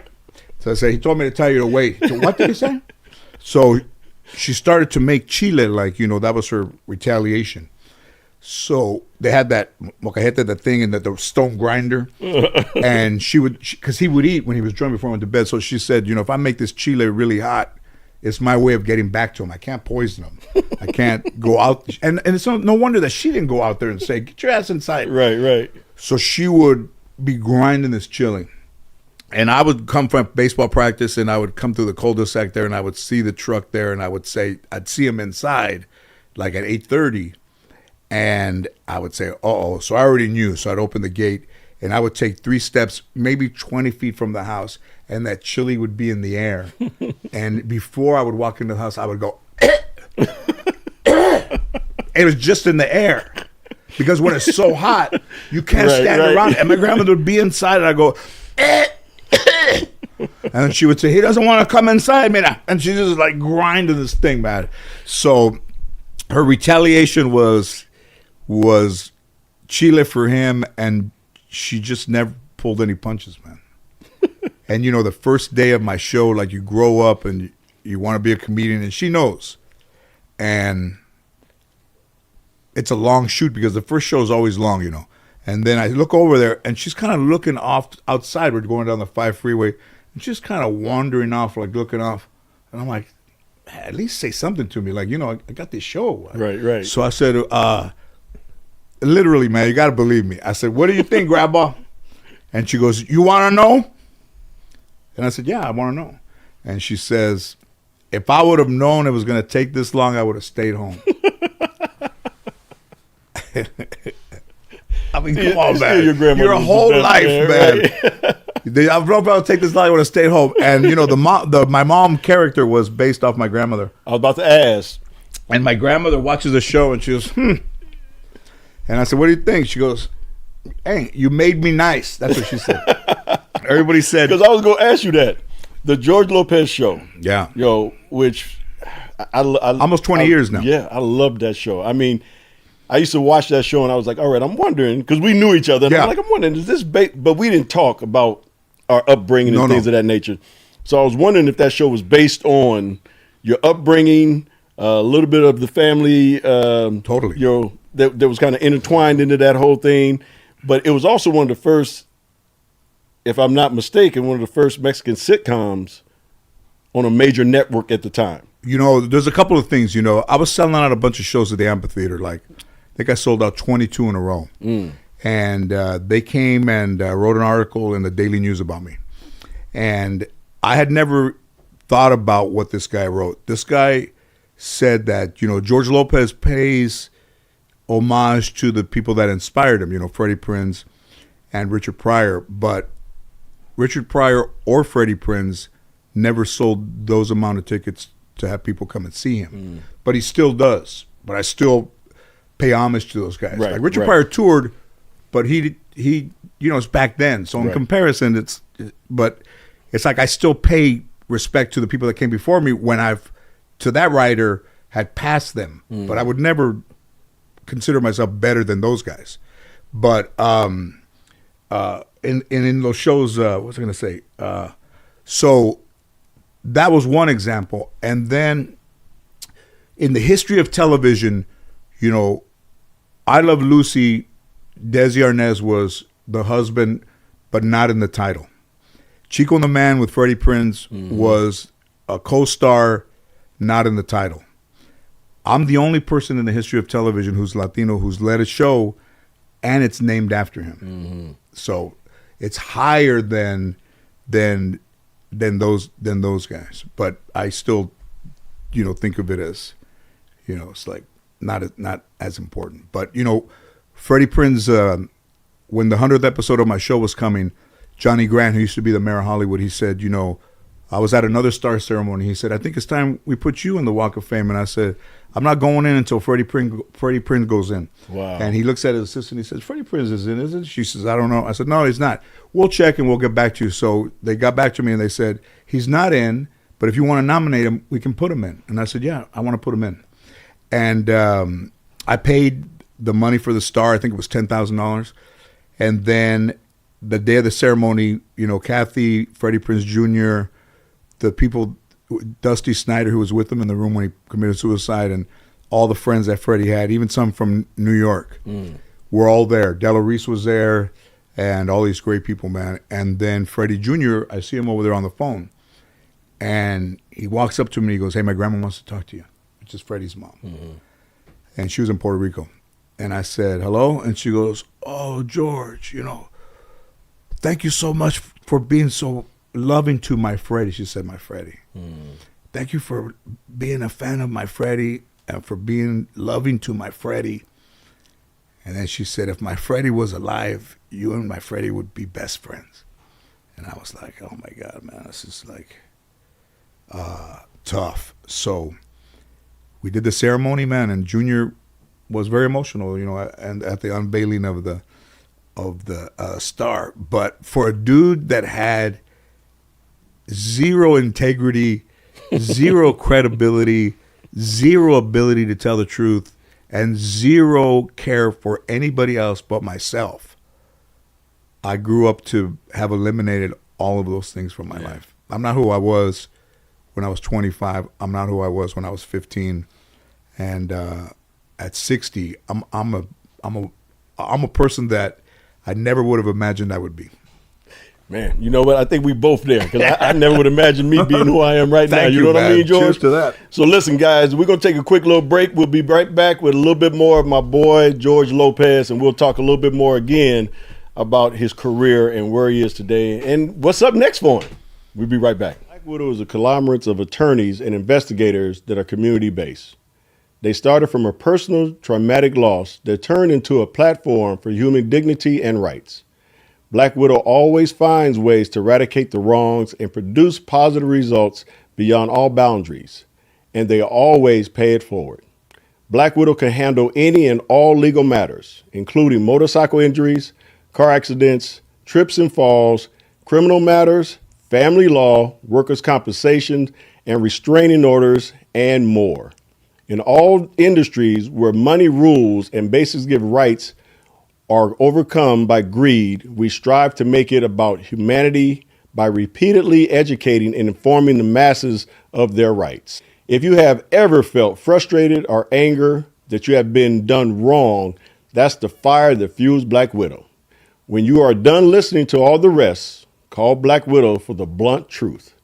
Call 818-599-3613. Again, that's 818-599-3613. Or you can find us on Instagram at BlackWidow_investigation. Right. Welcome back to Off the Dribble. Your boy B. Scott is here. And again, I'm with my boy George Lopez. We've been having a great time. Just pretty good. Talking about the old days. Talking about golf. Talking about all the things that we love. I want to get to now the George Lopez show. Yeah. And how that came upon you. Man. And then, man, I mean, that thing, took off as well and lasted for a long time. And then I want to also know, why did you kind of stop? Okay. I know you wanted to go in different directions. I know how you are. You're artistic. You want to do other things. But let's talk about the George Lopez show. First of all, I never thought that I would have my own show. Mm-hmm. And then you grow up watching Johnny Carson. Mm-hmm. And I was in Las Vegas, I think 1989, in the summer of 89 or 90. Johnny Carson was going to retire. Mm. And, I love Willy Wonka like growing up, Mm-hmm. So in the USA Today, in the Life section, there's a comedian on the cover story, this guy Ron Schock, I think he passed away. And in the article, it says that before Johnny leaves, they're going to have 6 new comedians on. Mm. So I'm in Vegas in the Maxim Nowhere Going show. And I remember reading that, and I remember thinking, man, it's like Willy Wonka, man. Like, there's 6 golden tickets out there. Like, who's going to get them? Mm-hmm. Never thinking I would get one. So I was at the Improv one night, and the talent booker for the Tonight Show sees me and says, hey, put some stuff together, man, and call me in a week. And I was like, wow, it's not going to happen, man. So I put some stuff together. I worked all week. I'd fall asleep on the notes and get up and then do them again and fall asleep and get up. Worked on a week. So he says, come to my office. So I go to his office, and he goes, are you ready? And I'm like, am I ready? And he goes, yeah. He's sitting behind the desk. He goes, show me your stuff. I was like, that's on the spot. And I did it, with no laughter. The guy didn't laugh. I'm talking, the guy's looking at me. Say another one is looking at me. He's like, When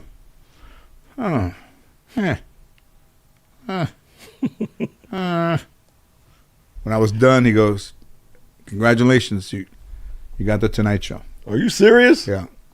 He just made sounds. He goes, you didn't laugh. He goes, hey, if I make a sound, that's like a laugh. Because I've had people up here at complete silence.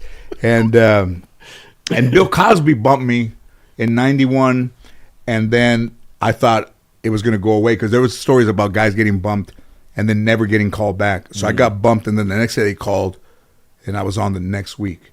So in a sense, that was kind of like a beginning. But for the George Lopez show, I was drinking a lot from 95 to 99.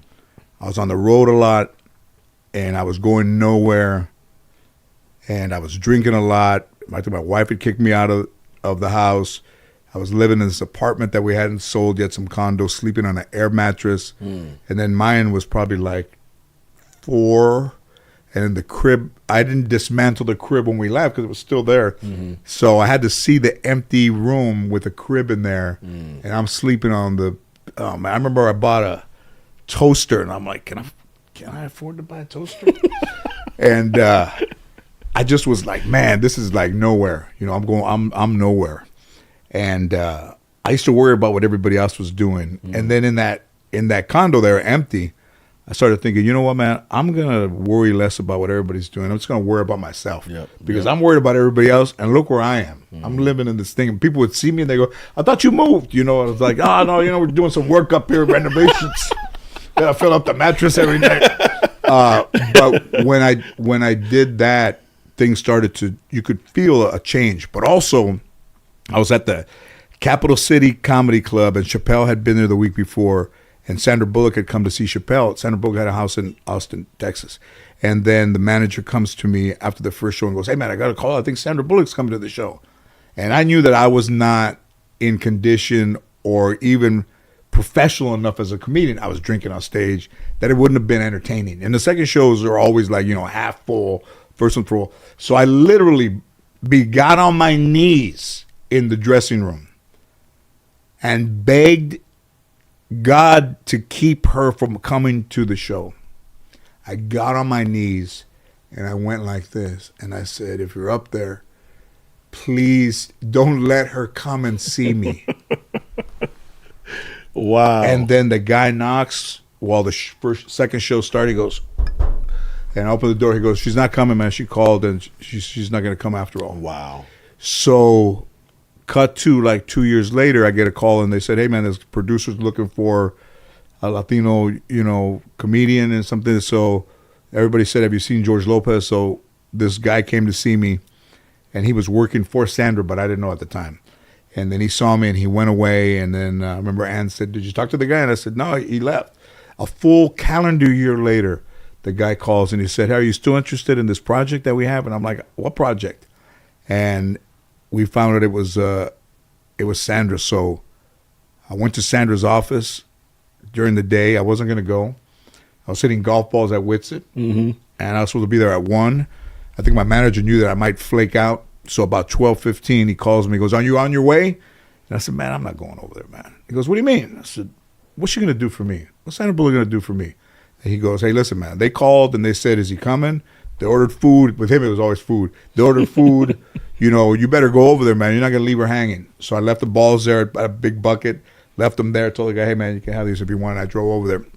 And we sat for like 3 hours. She said, tell me about your life. And, she was crying. She was laughing into my grandmother and everything, and she was writing it all down, had a writer's assistant. And as we're walking down the stairs, she walked me out. And we got to she opened the door for me. And before I left, I looked at her and I said, hey, I don't know how this is going to end up. I don't know if I ever see you again, or I don't know anything. I just want to say thank you for thinking of me, and thank you for what we're going to try to do, whether it happens or not. Just thank you. Right. And she looked at me and she goes, I want you to worry about being funny, and I want you to let me worry about everything else. And I got in the car and I was like, wow, man. It's like nobody ever said anything like that to me. So in the midst of the next year, the president of Warner Brothers came to see me, and he was in. He's like, I'm in. And then where we're going to take the show. And then the president of ABC came to see me and sat next to the president of Warner Brothers at the Ice House. And I did 25 minutes, and I told the dude, give me the light at 20. And I was killing him, man. Killing him. And he gives me the light, and almost like a boxer that knows that if he gets to the end of the fight, that he's won. So I was digging in a little bit. Then I was kind of cruising at the end, and I knew what I had at the end. And when the light flicked on and off like that, it's like time. Right. And I left, and the people were going crazy, man. And before I left the stage, before that guy got to me, in my head, I thought, you just got yourself a television show. But I didn't know. Right. And then the next day I flew to Houston, and I got picked up by this dude in a town car, and Bruce called me, and he goes, he did Drew Carey, he was my partner. And he said, are you sitting down? I'm like, I'm just got in Houston. He goes, ABC called, and they want to do the show. Congratulations. I was like, wow, man. So we hung up, and I told the driver, hey, man, I just got a show on ABC. Dude didn't turn around. He didn't say congratulations. He didn't say. He just kept driving. Didn't go, hey, good for you. Just kept driving. So that's how it came about. And then, it was that show was so real. Like in the early 80s, I got a DUI, and I got put in Foothill Jail, and I got taken to Van Nuys and got arraigned. So when they take you on that sheriff's bus, I don't know if the sheriffs knew to pass by every place that was important to me in my life, but they passed by houses I used to go party at, houses that friends had, restaurants where I used to go, and I'm sitting there, I'm chained to some other dude, and I'm like, are these guys fucking, are they is my grandmother driving this bus? They're going by my schools. They're going by my high school. I'm like, what the heck? Like, I'm on like a Starline tour. I'm like, man, this is getting depressing, man. Farewell to her. I said, going by all the shit I used to do. Oh, I said, this is depressing. So they throw you in the tank up there. They're getting ready to call you, and the door opens, and they bring in some guys with like the orange jumpsuits from county jail. So I'm sitting down, and I'm looking down, and then somebody sits next to me, and he's wearing those jail sandals, and I look down, and the guy's toes are painted red, and I'm like, this dude's got painted red toes, and I look up, and he's got blonde hair. He's a Latino guy, big guy, and he's got blonde hair, like a cross dresser. And I look down, I'm like, oh man, and the sheriff comes to the door, and he goes, Lopez, and I stood up, and I guess the dude's name was Lopez. And he stood up, and the sheriff goes, no, Mrs. Lopez. And I sat down, and the dude left. And I put that in the show, word for word. Like, I tried to keep it as real as I could. I used real names of my teachers. Right. But I don't think it gets any more real than that. We did that in that Miss episode. Lopez. Miss Lopez. Oh, man. Hilarious. So the show was a hit. I mean, the George Lopez show, the Tonight Show. Syndication was good. Yeah, syndication's great. still there, almost 20 years. Yeah. And then I was still married. I decided to take a year off. And then it was just tough to be home. I hadn't been home, in 10 years, So I got offered a chance to, do a talk show. So I did that for a couple of years. And in that, I got divorced. But, I made friends with my wife. I saw her yesterday, and the ex-wife, and she goes, I just want us to be friends. I go, that's new. And but she's cool, man. And I didn't talk to her for a long time, but it was my fault that everything happened the way it happened. Right. But somehow, instead of being mad at myself, I became kind of mad at her. But that's all gone. Yeah, that's something that's something that George and I have in common. So we did talk a little bit on that golf course about us going through divorces and things of that nature, and how we've kind of moved on. But I also want to ask you about the producing part that you gotten into. Yeah, you've done the stand up, and I also want to know, are you going to go back and do one more stand-up gig or anything like that? I don't know, man. I think that would be so cool. With dementia running in the family, it's harder to remember that stuff. I did the Netflix special was the first one I had done not live, and I didn't like the way I like to do them live. But they're risky to do them live. But I thought, how can you make comedy harder?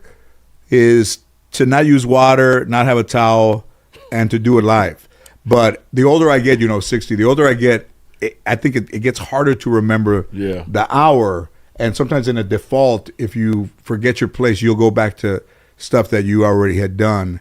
And live, you want to keep it, legit. So, but I feel you there. Yeah, but producing was new to me. And then, I just felt like, some guys want big parts. I just felt like, and I told my agents, like, hey, man, don't look at parts like big parts. Just look at parts as like good parts. Right. And then I started to do animation. And I remember the Beverly Hills Chihuahua, the first time I did any voice work, my agent said, all the good parts are taken, but if you want this part, it's 4 lines, $10,000. I said, 4 lines? So I said, I'm not sure. So she calls, she goes, I want to know if you're doing it. You're doing it. If not, they're going to move on. And I said, you know what? I'll do it. And I remember getting there 5 minutes late, and I meet this director, Raja Gosnell, and I look over, and Drew Barrymore's in there. And I'm like, what the fuck is Drew Barrymore doing in there? And I said, oh, she's the girl dog. So I'm like, are you ready to start? I'm like, yeah. And the first thing I did is I sang to Drew Barrymore in the movie The Dog's in Love with the Chloe, which is Drew Barrymore. And I had to sing to her. And the guy's like, there's not a song, so just, make it up. And make it up on the fly. I made it like my heart, you're my heart, my soul. And I'm like, if there's ever a time you need anybody to lick inside your ears or to, I would be most honored, See, I'm forgetting you were a dog. I was a dog. And after they go cut, and she goes, she put both hands on it. She goes, "Oh my God, that's so sweet. Oh my God." And that was the first time they'd ever heard that voice in that dog. And then when I was done, the director came outside and he goes, "Listen, man, we haven't shot like most of the movie yet. So would you be willing to come in and just you and I work on stuff? And as we film the dog, I'll make the stuff fit to the dog." And I said, "Absolutely." And because I didn't say no, it was only 4 lines where I would have said no. That led to the 3 Beverly Chihuahuas, the 2 Smurfs, the 2 Rios, Marmaduke, and Escape from Planet Earth. All of the movies came from that one seed. So, you know, as people want to be stars or want to be producers or want to be in the light, never say no, man, because a seed that small can bring you a tree, you know, with the proper care. No, that's good advice, because like you said, you're turning down those small roles thinking it's something better and bigger is going to come along. Everybody would have said no. Everybody would have said no to that. And I went. That was cool. George, I want to go back, and we talked about this a little bit off the camera during our break, and I was telling you about the movie that you were in with Ty Diggs, and I couldn't remember the name, and it was River Runs Red. River Runs Red, where you had a much more serious part, you know, because everybody knows you as a comedian. Everybody knows, you know, your stand-up and the Lopez show, the Tonight Show. They all know that. But I don't know how many people, and I'm sure it was a lot, but I know for me, when I first saw that and saw you in that role, I was like, damn, because you were really good. Yeah, thank you. And how was that for you? Because, again, you're going from being a comedian to a very serious role. How was that for you? You know, I did Balls of Fury like in 2007 with the Reno 911 guys, and I was pretty much like the straight guy, but just very calm, you know. And I thought, you know, in some dudes like Jim, you know, those guys that are bigger actors, like they're big. I wasn't a broad actor, you know. I was good at being just, you know, more deadpan. So when Wes Miller, that director, African American director, said, "I got something for you," and I said, I'd already done a couple parts that were dramatic. And Tay was in that thing, and I was like, you know, I'll do it. Yeah, that's cool. And, you know, I had lost a friend to a police officer shooting. So if you look as an actor, like, what do you? I remember Ben Kingsley told me on my talk show that every experience that he's had, and he was neglected as a child. Like, he went into a bottle, you know, put all my bad experiences in the bottle, and whenever I need them, I open the bottle and I take one out. And then I put the cap back on and I save it for the next time. So he used all the experiences as in his life to make him the actor that he is, like the dramatic part. He would remember things, and I did that. You know, cried on cue. You know, about losing a child, and Tay had lost a child, and I had immediate chemistry with him. You know. And you know, my show had already been out forever. I mean, you know, so we're in Louisville, Kentucky. And we're shooting this scene in the car, and I'm driving, and the movie trailer's in front of us, and they're filming us. And he says, "So I want you guys to drive around, and you're looking for the police, like we're looking for the guy. We're going like a Western. We're going after these 2 police officers. So we're driving, and we're going under the bridge, and we're going around the town. And he goes, 'Keep going, guys. You're all right. Look around.' And we go under this underpass, and there's a homeless guy walking with a push cart and all his stuff, and he's got a hoodie over his head that's hanging like hair, and he's just pushing his cart. And as we drive under the underpass, he looks over, and as we pass him, he goes, 'George Lopez!' And when we stop, everybody gets out, and they come over to the car, and they go, 'Did that guy yell George Lopez?' And I go, 'He did. The homeless guy yelled your name. How did he know? How did he know it was you?' I go, 'I don't know. Maybe I got a TV in the cart. I don't know.' But I mean, of all, and it's never just George. It's always George Lopez. Yeah. And it's been pretty wild, man. But that, you know, in doing those dramatic parts, I did a thing, No Man's Land, dramatic, and then River Runs Red, and then I did this one. Oh my God! So. You know, whether people believe in the universe, or they believe in karma, or if they believe in kindness, that's up to people, you know, that's up to the individual to decide. Absolutely. So I did this thing, man, like the world's greatest dog, like most amazing dog for Facebook.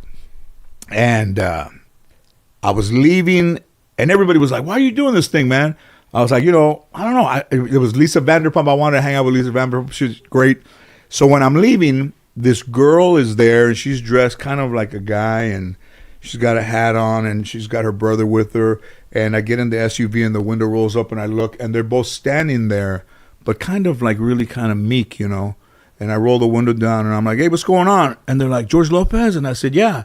He goes, yeah. So I go, hang on. I get out of the car and I talk to her, what are you guys doing? And she goes, oh, you know, I'm like a little filmmaker. I'm trying to make this film about my life, about coming out to my dad on my prom night. And, you know, I wrote it already.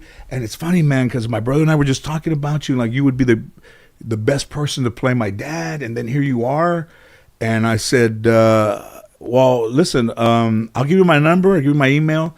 And if you get to the point where you make this thing, I said, let me know. I'll be your father. I'll play your father. So about a year later, she called to have the money, and schedule-wise, they're trying to work out. So I went to this place in like Chatsworth, this house, and I played her dad in this little movie that got on HBO Max, and it got in the LA Film Festival. Wow. So, you know, like 3 weeks ago, I got a call from my agent, and he said, hey, man, I've been working on this thing for a couple of years, and it's starting to come together. So tomorrow at 1:30, I have a call set up for you and the director of this project. And he goes, there's no script, and it's very private, and nobody knows anything about it. But he wants to talk to you. So I said, all right. So the next day at 1:30, I call this dude, Latino guy, Angel Miguel Soto, I believe. And he's like, hey, brother, what's happening? I said, oh, good, man. What's going on? So we talk about our lives, talk about growing up. And he says to me, yeah, man, you know, I saw you in this little movie like you were a dad. And I thought, River Runs Red, you know. And he goes, no, about the girl that came out on her prom night. Oh, yeah, at last. I said, yeah. He goes, I saw you in that. He goes, I had a project, an animated project at the LA Film Festival, but I was going to see other shorts, and I saw you.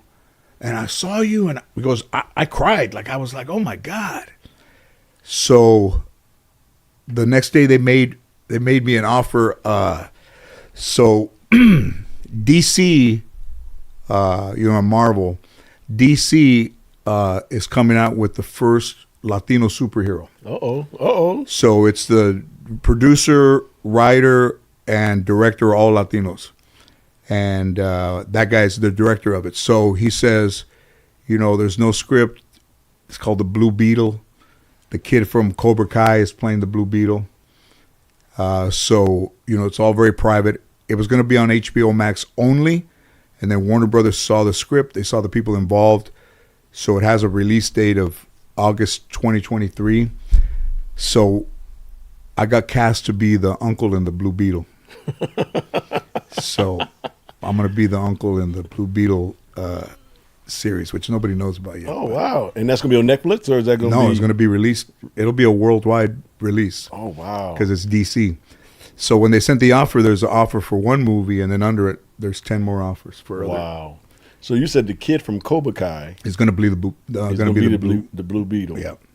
Wow. And I'm That's the so uncle. cool. And I'm the uncle in the Blue Beetle. That is so cool, George. Which is big, man. I mean, Man, you know, that I've is had so quite a cool. career, but to get involved in the DC universe is big. Batman, Yeah. and I think Batman is in our movie, but it's a big, big deal. Man. Yeah, DC got everybody. And all nobody the knows superheroes, man. right now but you guys.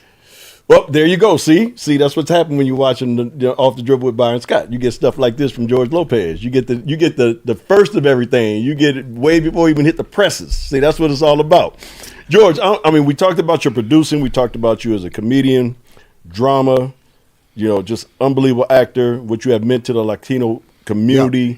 Yeah. How important is that to you? I don't know if what I've meant to the Latino community. You know, come on, man. Come on now. I mean, you know, all the things you've done. Come on now.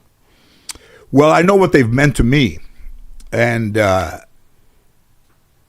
I think, I think what they've meant to me is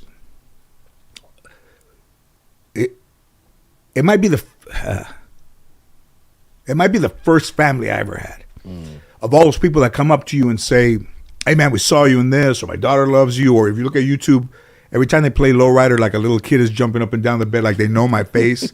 Like this little kid was taking a walk and with his dad, and the kid's got to be 4 years old. And there's a van with my picture on it, and the little kid walks over and his dad says, where you going? And he goes over to the van and he points at my picture and he goes, George Lopez. And the dad is like, how does this 4-year-old kid know who you are? That's right, yeah. And I was always mad at everything, and I was always just negative about myself and about my upbringing. But through just that one time in that day where you're down, I mean, you can only go down worse. But I decided to not worry about everybody else and worry about myself.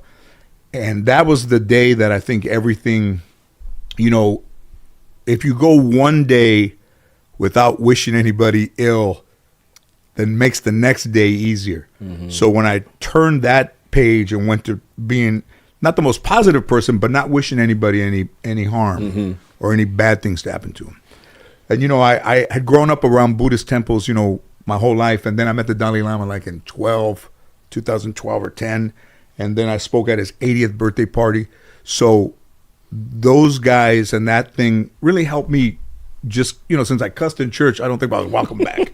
So I think that, just the principles of being kind really made kind of the universe spin my way. Yeah. Yeah. I had another question for you, though. And we're the same age. So you grew up in the hood like I did. And at our time, there was a whole lot of gangs. Ooh. Crips and Bloods, the SAs, Sunshine Crips, the Pyrus, How did you avoid? I know how I did. Obviously you did as well with laughter and things of that nature. But did they leave you alone because you could ball? Yes. Yeah. The reason the Crips and Blood would leave me alone when I was in high school, I would be coming home and they would stop us, because we always traveled like 6 or 7 of them anyway, because we wanted to make sure we protected ourselves. Right. But when they would jump out the car and surround you, man, it's 6 of us, 12, 13 of them, and then they would be one person be like, oh, that's that kid from Morningside High, man, that plays ball. No, they good, and they would leave us alone. Yeah. So in your situation, I know you had to avoid the gangs as well. How did you do that?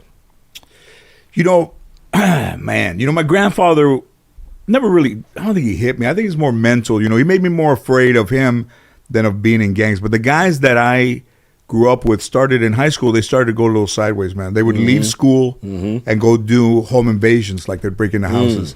And they would come back to school and they would have, chains or money or necklaces and all stuff. The shit they stole, basically. All the shit they stole. And they would be like, you want some of this shit? I'm like, no, I'm good, man. I'm good. And then those guys ended up getting caught, and then other guys would beat up. I remember one time, man, there was a kid and his dad playing in the park, and those guys were throwing a football around.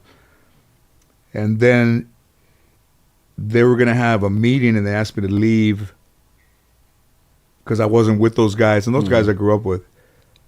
And they ended up beating up that guy in front of his kid. And that's when I was like, these dudes, man, that's just bad, And I didn't have a father, so it meant a lot. And then those guys, I was just like, all right, I'm gonna gradually cut these cats out, and just I played baseball, but they were always around, and they'd always try to get you to go leave school. No, I'm good, man. I gotta do my thing, man. I got however, but I decided, it wasn't my grandfather's, upbringing that I just decided for myself that I didn't want to go that way. I could have. Yeah, of course. But I wasn't that type of guy, and I already was into comedy and all that stuff. So I decided to let them have that, and and go on and do my thing. But the thing when I got back home and my grandfather was there, he would belittle me for like leaving and coming back early. What happened? Those guys kicked you out. They didn't want you around. Huh? Is that what happened? But when I was 14, we had this dance, and a lot of the girls from school were going, and then I was dressed in the best clothes that I had. Right. And then this guy said to me in front of everybody, I thought we were supposed to dress up. And man, it broke my heart, man. And I went home and I got in my room and I said, if I grow up and if I make anything of myself, nobody's going to ever make fun of me for the things that I'm wearing. And yeah, I've done it. Yeah, no, you've done it and some. Yeah. So George, what are some of the things that you're working on or doing right now that we got to be looking out for? Yeah, right now we're getting ready to shoot a pilot with my real daughter Mayan. Oh wow, that's cool. For NBC, and Bruce Alford, my original creator. They're excited about this thing called Lopez versus Lopez, like court papers. Oh yeah. And is that how you came up with the name? Man, Lopez versus Lopez. Divorce. Oh, great. You mean where I lost half my money? Yeah, sure. I think that's funny. Yeah, let's go back to that, right? My wife gave me a kidney and I left her. Yeah, why not? But that's one. And then I have restaurants and beer and tequila coming out. And what's the tequila? What's the name of the tequila? Chicano. With an X. Yes. Hand bottled. I'll be looking for that. Hand bottled in Mexico, and the bottle is unique. It's so unique, it doesn't fit on the machines in Mexico. And Mexico, everything fits on a machine in Mexico. They have to hand pour on the ladies because it doesn't fit. It's beautiful, nice. I've been working on it for probably about 4 years. And then I have a children's book. Oh, wow. Called Chupacabra Carter. And it's about a kid growing up and looking in the moon and trying to decide where his future is going to be. And then he befriends a kid that looks like the Chupacabra, and they grow up, and he's looking for his family, and that's getting ready to come out too. And that's a good book. We're well written. I think the kids will like it. I think it'll be a hit. Good. I got 2 granddaughters, or I got 4 granddaughters. They'll love it, man. Very drawn very well. Yeah, get it and read it to them. And the restaurants are doing extremely well. I know that. Good. Yep, opening. You had some the one more. in Manhattan Beach, or got the one in Hermosa, yep. And then I think they're going to open one in the Stratosphere in Vegas, and then there's one going up in some casinos around the country. So, everything's good, man. Listen, guys, I want to thank my boy George Lopez for coming by today. Look out for the movie later on, because again, like he just said, we the only one know about that right now. This is something that hasn't been talked about yet, but when it comes out, check it out. George Lopez, my boy, my golf buddy, my drinking buddy, my man. Woo, my man. I want to thank you again, G. B, I love you, brother. Love you too, guys. This is another episode of Off the Dribble with your boy Byron Scott. Wait for the next one. Check us out. And you can always go on and subscribe. We're on YouTube, and anything you can find that does podcasts, we are on it. So check us out.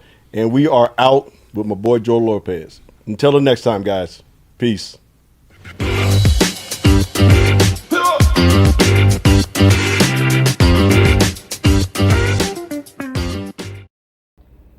chào các bạn, mình tu một bức tranh này nha.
lặn xuống đi.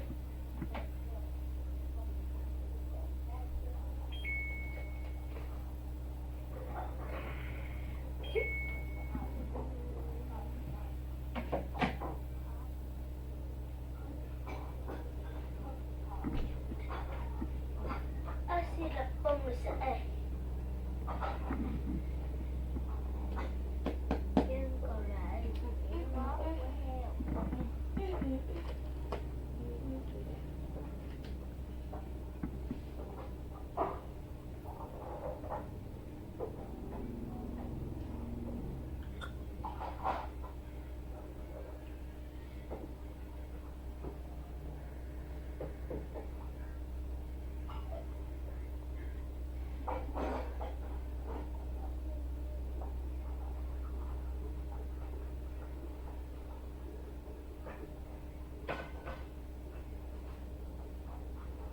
Không, xíu đi.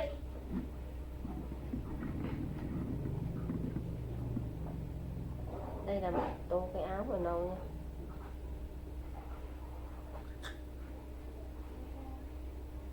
Ớt cô ăn.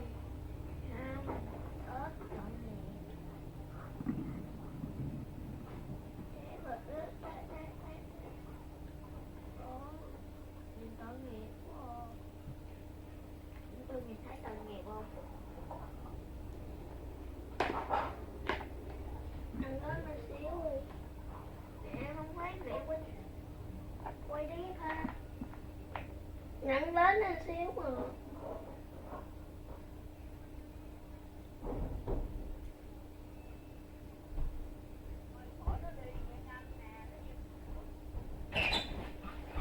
Con thò ha, không viết bài mà có điện thoại ha. Em viết bài xong rồi.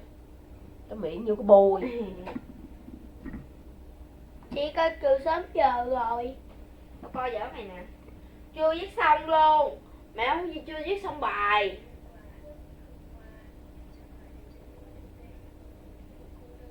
Không viết bài học 7 phút chương đi. Rồi sách dạ rồi tập 4 phút đâu? Tập kỳ 2 có phút đâu? Hai ở ngoài á. Lấy rồi. Sách tập kỳ 2 là chứ không phải sách tập mà kỳ 1 đâu nha. Bữa đó đem kênh ra mà cái rồi con đem vô hả? Ở ngoài. Có gì một đống vở này cho em cuốn đi.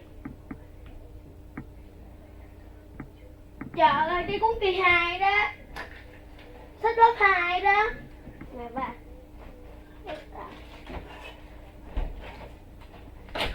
Không phải là trong cặp. Nhưng mà chị ba không Tập 2 kìa. kỳ 2.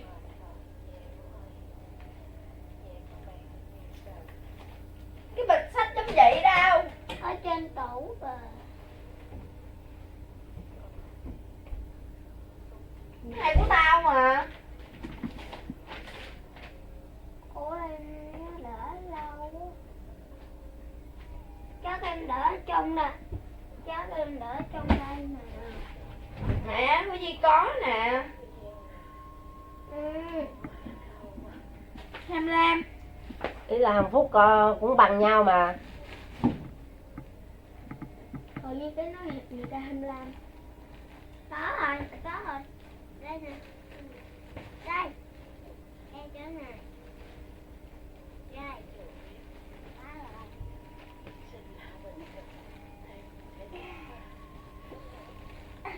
Đời cũng khổ. Đây.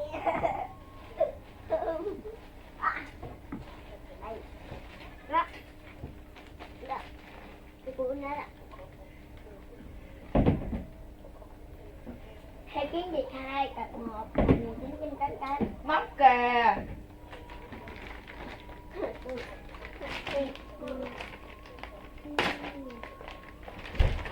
Một đã chắc của thợ. Dẹp qua bên kệ bên kia. Đi ba đi. Đi to nè. Mẹ đưa con mượn viết. Viết tên lớp đó. Rồi trường. Trường tôi biết mà. Không ngu Để cái cuốn hồi nãy á, đem qua viết vô cuốn này nè. Dạ. Để cuốn đó này nữa đem vô gửi cô giáo. Ủa 2 cuốn không? Cái 2 cuốn lên hả? Không, cái cuốn vợ cô cho á. Cái cuốn hồi nãy con viết á, trong con viết cuốn này nè.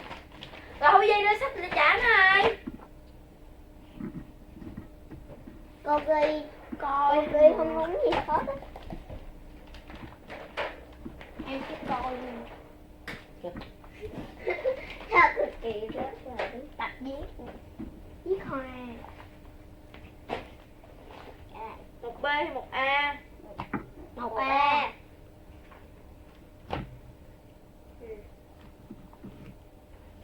Năm từ, cái này là cái gì? Một cái gì? Cuốn sổ nãy cô đâu? Bỏ vô bịch lại coi. Lê Văn Lê bỏ vô bịch rồi. Ta mua cái cuốn dày thì nó cuốn này không màu. Cuốn này dày nè mà. Rồi ghi vô đây. Ghi trên này, cái mẫu ở trên này chứ cho nó ra. Ghi lên đây luôn.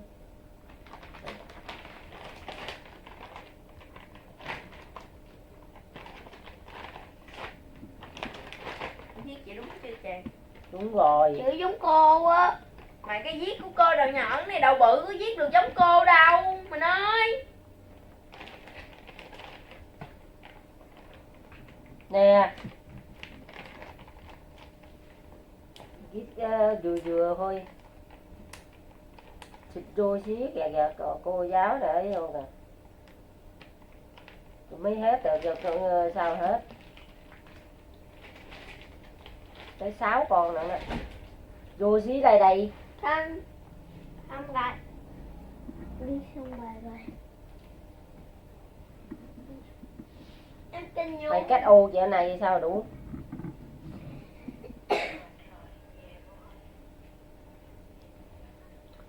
Đấy nữa. Để chuẩn bị làm bài đây nè.